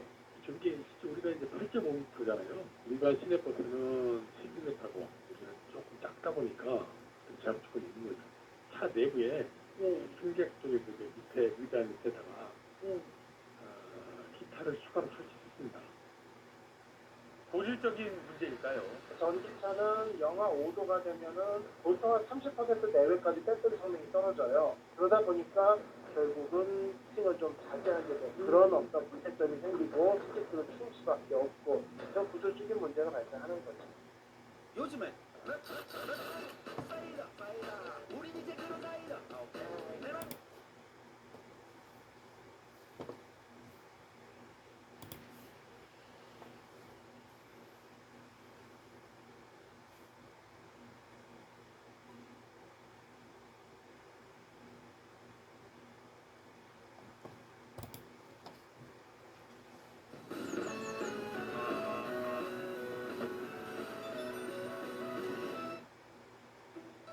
이니스 조아라입니다. 버스가 갑자기 고장나 도로 위에 멈춰섰습니다. 유턴 차선을 막고 있어 교통체증이 심해지고 사고도 날 수 있는 상황이었는데요. 순찰 중인 경찰관들이 이를 발견하고 20분 넘게 온 힘을 다해 버스를 밀어보는데요. 하지만 경사진 도로 탓에 버스는 조금 움직이나 싶더니 바로 멈춰섭니다. 경찰관들이 안간 힘을 다해보지만 버스는 꼼짝도 않는데요. 이때 신호 대기 중이던 한 시민이 차문을 열고 나옵니다. 지나가던 배달 기사분도 달려오는데요. 여기저기서 시민들이 몰려나와 버스 뒤에서 힘을 보태자 마침내 버스가 움직이기 시작했고 무사히 갓길로 옮겨졌습니다. 왜 이렇게 안 밀릴까 이렇게 생각을 하고 있는데 어느샌가 버스가 이제 밀리는 거 보고 주변을 보니까 시민분들이 그때서야 이렇게 보였고 중간에 시민분들이 알아서 들어오셔가지고 도와주신다. 경찰관이 감사하다는 말을 전할 새도 없이 시민들은 호련히 자리를 뜨고 각자의 자리로 돌아갔다는데요. 곤경에 빠진 이들에게 흔쾌히 힘을 보태준 시민 영웅들에게 제가 대신 감사 인사를 전해봅니다. 지금까지 이니스 조아라입니다.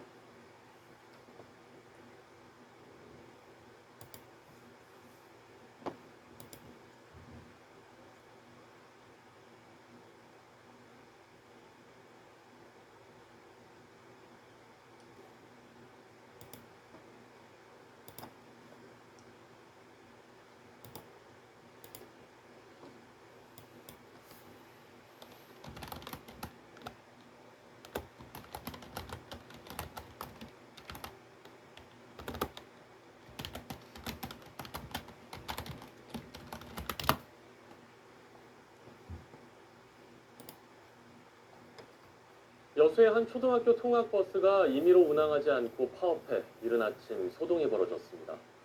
이 통학버스는 학교가 일방적으로 계약 종료를 통보해 이에 반발한 것이라고 주장했는데요. 그런데 이 통학버스, 안전수칙과 교통법규를 지키지 않고 무리하게 운행했던 것으로 드러났습니다. 최황지 기자의 보도입니다. 이른 아침 아이들이 학교를 가기 위해 통학버스를 기다립니다. 길게 늘어선 승차 대기줄. 그러나 시간이 지나도 버스는 오지 않습니다. 좀 많이 당했어요. 친구들은 어떤 반응이었죠? 지금도 친구들이 이게 뭐지 하고 있어요.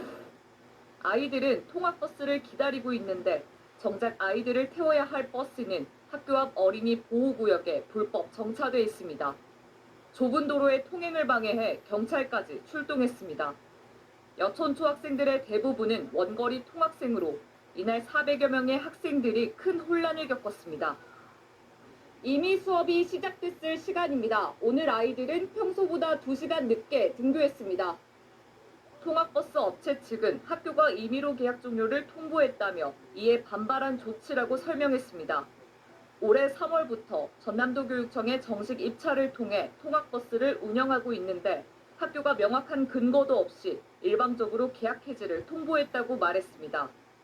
액수가 4억 3천인데 방금 이 소소한 것 가지고 그 계약 해지 사유가 되느냐 이 말이에요. 아니 지금 방금 얘기했던 대로 계약 해지 사유에 명확한 근거가 있습니까? 하지만 취재 결과 버스 업체에 대한 계약 해지 사유는 따로 있었습니다. 자동차 정비 불량은 물론 각종 교통법규와 계약사항 위반 등 안전조치 미이행 건수가 지난 3개월 동안 50건이 넘습니다.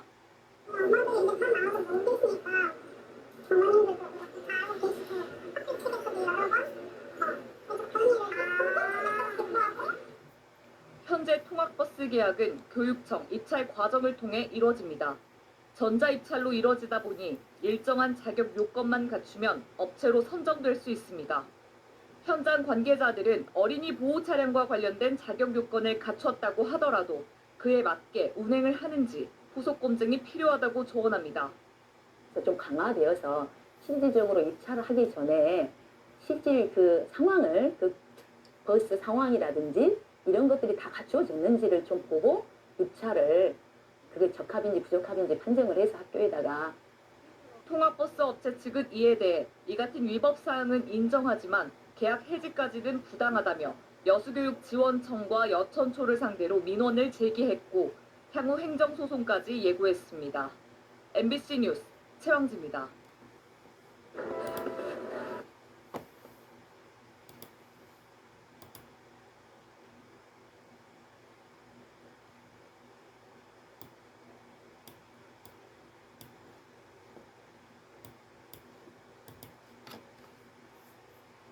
통학버스에 어린이가 혼자 방치되어 있다가 사망하는 사고가 끊이지 않고 있죠. 이런 사고를 막기 위해 정부가 버스 안 하차 확인 장치 설치를 의무화했습니다. 이중범 기자입니다. 어린이집 차량에서 숨진 4살 여자. 폭염 속에 7시간 동안 혼자 방치돼 있던 것이 원인이었습니다. 운전기사도 동승교사도 차량 내부를 살펴보지 않았던 겁니다. 2년 전 광주에서도 3살 남자아이가 통학버스에 혼자 남겨져 있다가 아직까지도 의식을 찾지 못하고 있습니다. 매년 반복되고 있는 통학 차량 내 어린이 방치 사고. 운전자가 운행을 마친 뒤 차량 내부를 직접 살펴 하차 여부를 확인하라는 법조항도 도입해뒀지만 사고는 끊이지 않습니다.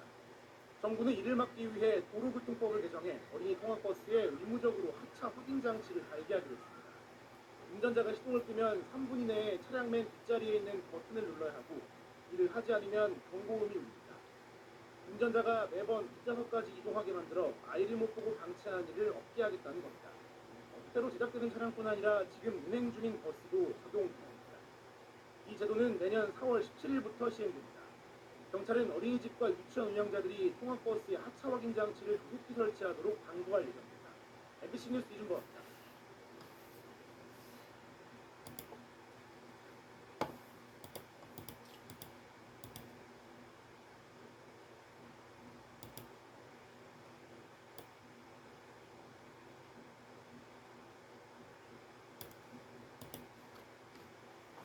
지난 2015년 이른바 사례비법이 시행되면서 출고한 지 최대 11년 된 차량까지만 어린이 통학 차량으로 운행할 수 있게 관련 규정이 바뀌었습니다.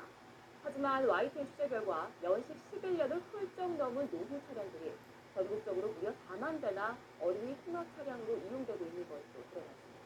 오철의 기자입니다. 서울 시내 유치원입니다. 노란색 통학 차량이 아이들을 태우고 바쁘게 이동합니다. 지난 2001년식 20년 가까이 된 차량도 있습니다. 하지만 어린이 통학 차량의 경우 차량 연식 11년까지만 운행할 수 있습니다. 지난 2015년 이른바 세린이법이 시행되면서 돈을 받고 운행하는 어린이 통학 차량의 경우 최대 연식이 11년까지만 가능하도록 규정이 바뀌었습니다. 해당 유치원은 예산이 여의치가 않았다며 즉각 차량을 교체할 예정이라고 해명했습니다. 교체 예산이라는 건 문제 때문에 돈은 다른 유치원도 상황은 비슷합니다. 이 유치원에서 등록한 통학 차량은 제작 연도가 2002년으로 역시 수명이 11년을 훌쩍 넘었습니다. 그러면 안 돼. 정부는 하고 맨날 그냥 놓고 거의 다 났어요. 경찰청에 등록된 전국의 어린이 통학 차량 12만 1000여 대 가운데 차량 연식이 11년을 넘은 노후 차는 4만여 대로 전체의 30%에 달합니다. 특히 낡은 통학 차량 가운데 개인이나 회사 소유의 차량을 빌려 쓰는 이른바 지입 차량이 3만 6천 대 이상으로 추정됩니다. 주행 거리라든지 연식에 따라서 관리를 잘한다 하더라도 한계점이 있는 게 사실입니다. 특히 어린이를 운행하는 차량 같은 경우에는 더더욱 안전 기준을 강화하지 않는다면 사고가 생겼을 때 대형 사고가 날 가능성이 상당히 높다고 볼 수가 있습니다. 이용자에게 통학 차량 비용을 받는 유상 운송의 경우 최대 11년이 넘은 차는 불법이지만 돈을 받지 않는 무상 운송은 아무리 낡은 차라도 도로를 달릴 수 있습니다. 결국 편법을 써서 유치원이나 학원 등이 무상 운송이라고 주장하면 노후 통학차 운행을 막을 방법이 없는 겁니다. 어른들 타는 차량도 오래된 버스는 타고 싶지 않은 그런 경향도 있는데 애들이 타는 거고 그리고 이제 항상 보호자가 동반하지는 않잖아요. 그런 차량에 아이들만 있다고 생각하면 더 이제 태워 보내기는 싫을 것 같아요. 상황이 이렇다 보니 법 개정을 통해 어린이 통학 차량 관련 기준을 명확히 해야 한다는 지적이 제기됩니다. 유무상 분리로 인해서 우리 아이들의 안전이 심하게 위협받고 있습니다. 이런 제도적인 미비점을 획기적으로 개선하고 잘 만들어서 우리 부모님들이 아이들을 마음 놓고 보낼 수 있는 환경과 여건을 만들어야 되겠습니다. 관계기관이 손 놓고 있는 사이 덕후의 사각지대 속에 우리 아이들이 탄 노후 통학차는 지금도 도로를 내달리고 있습니다. YTN 이천입니다.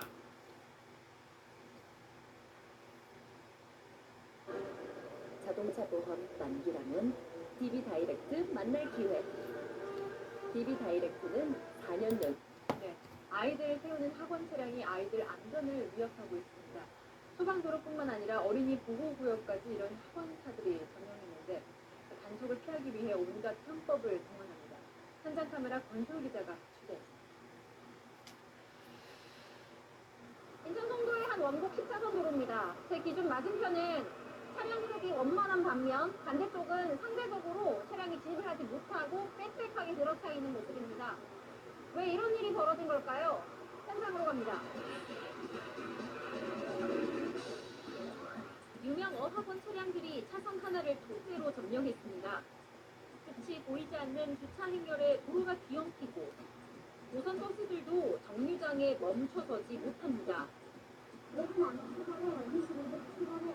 지금 애들 학원 시간 때문에 단속을 하긴 하는 거죠?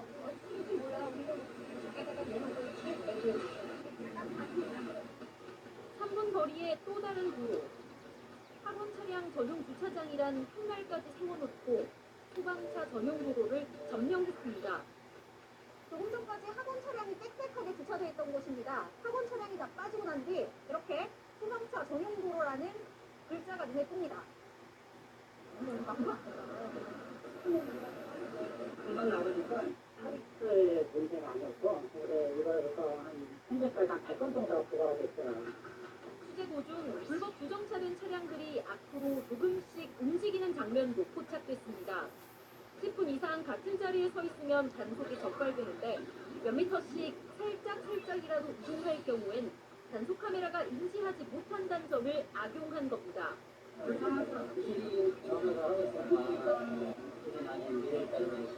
3년 된 것 같아요, 진짜. 잘 막히는 거는 기본이고 위험해요. 경기도 일산의 대표 학원가인 호곡동 일대입니다. 이 지역도 매일매일 퇴근 시간마다 학원 차량 불법 부정차 문제로 골머리를 앓고 있습니다. 도로 곳곳에 설치된 불법 부정차 금지 현수막도 있으나 마납니다. 이중 주차된 학원 차량들로 2개 차선이 가로막혔고 급기야 일부 차량들은 도로 한가운데에 학생들을 내려줍니다.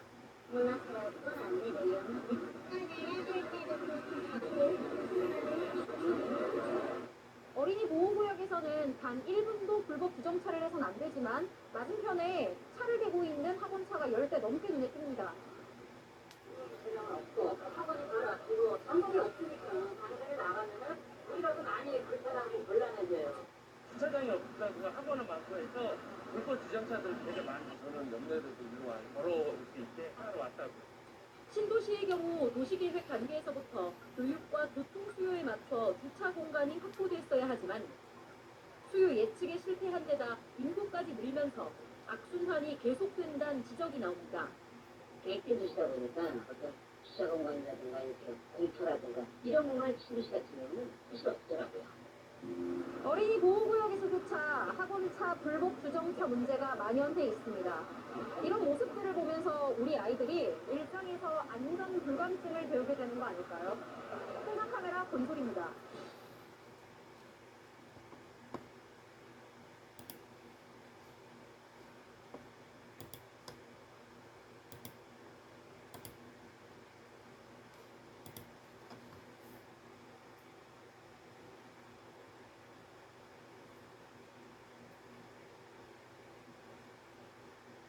지난 7월이었죠. 폭염 속에서 4세 여자아이가 통학버스에 방치돼 목숨을 잃는 안타까운 사고가 발생하면서 아이들의 하차 여부를 확인하는 장치를 달아야 한다는 여론이 빗발쳤습니다. 경찰청은 오늘 어린이 통학버스 차량의 하차 확인 장치의 작동 의무 규정을 담은 개정 도로교통법을 공포했습니다. 관련 내용 도로교통법 일부 개정 법률안을 대표 발의한 김한정 의원 전화 연결해서 이야기 나눠보도록 하겠습니다. 김 의원님 나와주십니까? 예, 안녕하세요. 더불어민주당 김한정 의원입니다. 네, 안녕하십니까. 우선 의원님이 지난 7월에 도로교통법 일부 개정 법률안을 발의하셨지 않습니까? 이 배경과 내용을 좀 소개해 주시기 바랍니다. 예, 도로교통법 일부 개정 법률안에 어떤 내용을 넣었냐? 어린이 통학버스 하차할 때 반드시 확인 장치를 그 설치 의무를 위반했을 때 처벌하는 규정을 넣습니다. 네. 예. 네, 말씀해 주시죠. 예, 확인 장치는요, 여러 가지 방식이 있습니다. 하나는, 통학버스 운전자가 시동을 끄고 내리기 전에 반드시 버스 맨 끝까지 걸어가서 확인 버튼을 눌러야 시동이 꺼질 수 있도록 하거나 또 경고음이 꺼질 수 있도록 이렇게 해서 의무적으로 맨 뒷좌석까지 확인 후에 하차하도록 이렇게 하는 방법이 하나 있고요. 그게 슬리핑 차일드 체크 버튼 방식입니다. 예. 그 다음에는 IC 칩을 부착한 카드를 아이들한테 줘가지고요. 버스 승하차 때 태그하도록 하는 방식이 있고요. 그 다음에 버스 끝 임시에 아이들한테 센서를 부착해가지고 가방 같은 데다가 자동으로 학부모나 보호자들한테 승하차를 통보할 수 있도록 하는 그런 모바일 통신 이용 방식이 있는데요. 이번에 입법 예고된 규칙은 우선 가장 설치가 간편하고 비용이 저렴한 차일드 체크 버튼 방식, 배를 누르는 방식을 지정했습니다. 예, 이 개정안이 이제 6개월의 계도 기간을 거쳐서 내년 4월 17일부터 이제 시행에 들어가지 않습니까? 네네. 이 사이에 차량 하차 확인 장치를 설치를 해야 하는 건데 네네. 적용 대상은 어떻게 됩니까? 우선은요, 신규 제작되는 차량에는 반드시 해야 되고요. 현재 운행하고 있는 모든 트럭도 대상이 됩니다. 시한이 좀 촉박하기는 하지만 국민 안전을 위해서는 예외가 없고 또 이 문제가 더 이상 이룰 수 있는 문제가 아니기 때문에 행정력을 동원해서 또 어린이집, 유치원 협의해서 잘 장치되도록 하겠습니다. 네, 이번 개정안에 보면 이 설치하는 데 필요한 운영 비용, 그리고 설치하는 데 필요한 비용, 그리고 운영 비용을 국가 또는 지자체가 지원한다 이런 내용이 담겨져 있는데 현재 예산이 지금 책정되어 있는 상태입니까? 예산을 배정할 겁니다. 사실 제일 고민되는 부분이 예산이죠. 그죠? 네. 무조건 설치만 하라고 하고 비용 부담을 유치원이나 어린이집에 떠넘겨버리면 이게 좀 유야무야될 수 있습니다. 우선 유치원과 초등학교, 특수학교에는요 교육부가 차량 한 대당 30만 원을 지원합니다. 이러면 네. 설치 비용이 지원이 상당히 됩니다. 유치원 또 초등학교 통학버스 지금 15,000대가 있는데 전체적으로 한 46억 원 정도 됩니다. 이 정도는 우리 정부 예산으로 커버할 수가 있고요. 어린이집은 교육부 담당이 아니라 보건복지부 담당입니다. 보건복지부하고 지방자치단체 시에서 각 10만 원씩 지원을 해서 차일드 체크 버튼 설치를 지원할 생각입니다. 예, 이게 이제 내년 4월부터 시행이 되는데 중요한 건 얼마나 시행이 될 것이냐 아니겠습니까? 이를 만약에 위반할 경우에 처벌 같은 거는 어느 정도의 수준입니까? 예, 지금 위반 시에는 20만 원 이하의 벌금이나 구류 또는 과료 조치를 하게 되어 있는데요. 사실 20만 원 벌금 가지고 이게 실효성이 있겠냐 좀 그런 지적도 있습니다. 그러나 다른 처벌 기준과 형평성도 따져야 되기 때문에요. 또 벌칙이 그냥 벌금이 아니라 형사처벌입니다. 그래서 이 문제는 좀 실효성이 있다고 보고요. 또 운영자한테만 지금 책임을 주는 것이 아니라 운전자한테만 책임을 주고 있습니다. 그래서 버스 운전자뿐만 아니라 교육기관을 운영하는 장, 유치원, 초등학교, 특수학교 장들도 책임을 지도록 추가적으로 법안을 발의를 해서 총체적 책임 체계, 그래서 만약 이 안전장치 미비로 사고가 발생할 때는 특히 사망사고 때는 유치원 폐쇄나 운영 정지까지도 할 수 있도록 하는 원 스트라이크 아웃제를 도입할 생각입니다. 네, 알겠습니다. 일단 마지막 질문을 좀 드리겠습니다. 이렇게 하차 확인 장치가 의무화되고 모든 통학버스 차량에 설치 운영될 경우에 얼마나 효과가 있을 것으로 기대하고 있습니까? 저는 효과가 있을 거라고 봅니다. 그러나 제도 또 장치에만 의존해서는 안 되죠, 그죠? 그래서 우리 특히 학부모들도 아이들 그리고 교육기관 교육자들도 더욱 심각한 의식을 가지고 앞으로는 이런 사고가 안 나야 됩니다. 차 안에 아이들을 방치하고 내려서 아이들이 목숨을 드는 이런 일이 있었어야 되겠습니까? 그죠? 예. 그래서 저는 이번에 이 제도 도입은 운전사의 선의와 주의 의무에만 맡길 것이 아니라 시스템으로도 그런 것들을 실수하지 않도록 방지하자. 이런 차원에서 진일보한 제도이기 때문에 빠른 시간에 정착될 수 있고요. 비용도 생각보다 상당히 저렴합니다. 예. 유지비용 거의 안 듭니다. 그래서 슬리핑 차일드 체크 버튼 시스템은 빠른 시간에 정착될 것으로 기대하고 있습니다. 예, 아무쪼록 좀 이번 제도 개선으로 다시는 좀 안타까운 사고가 일어나서는 안 되겠습니다. 네. 오늘 말씀 여기까지 듣겠습니다. 김한정 더불어민주당 국회의원이었습니다. 고맙습니다. 네, 감사합니다. 싱가포르 순한 오리지널이랑 너무 맛이 똑같은데요? 어떤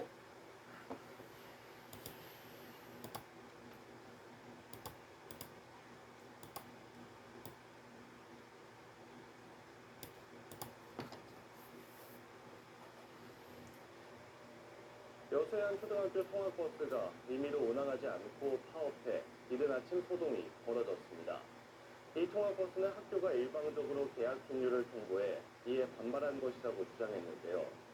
그런데 이 통학버스 안전수칙과 교통법규를 지키지 않고 무리하게 운행했던 걸로 드러났습니다. 최양지 기자가 보도합니다. 이른 아침 아이들이 학교를 가기 위해 통학버스를 기다립니다. 길게 늘어선 승차 대기줄. 그러나 시간이 지나도 버스는 오지 않습니다. 좀 많이 당했어요.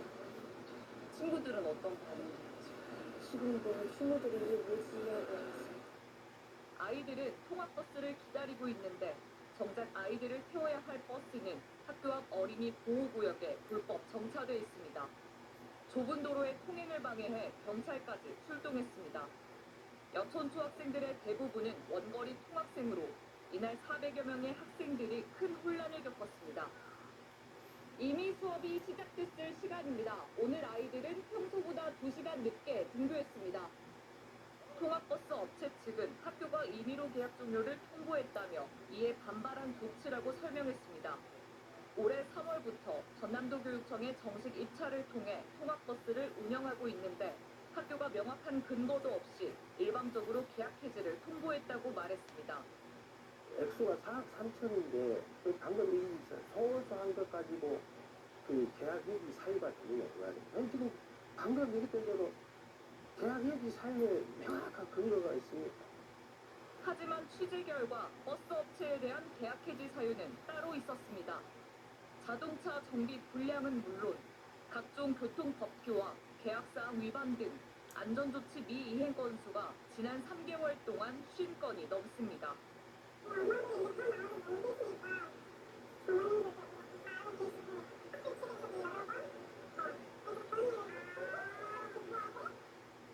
현재 통학버스 계약은 교육청 입찰 과정을 통해 이루어집니다. 전자입찰로 이루어지다 보니 일정한 자격 요건만 갖추면 업체로 선정될 수 있습니다. 현장 관계자들은 어린이 보호 차량과 관련된 자격 요건을 갖췄다고 하더라도 그에 맞게 운행을 하는지 후속 검증이 필요하다고 조언합니다.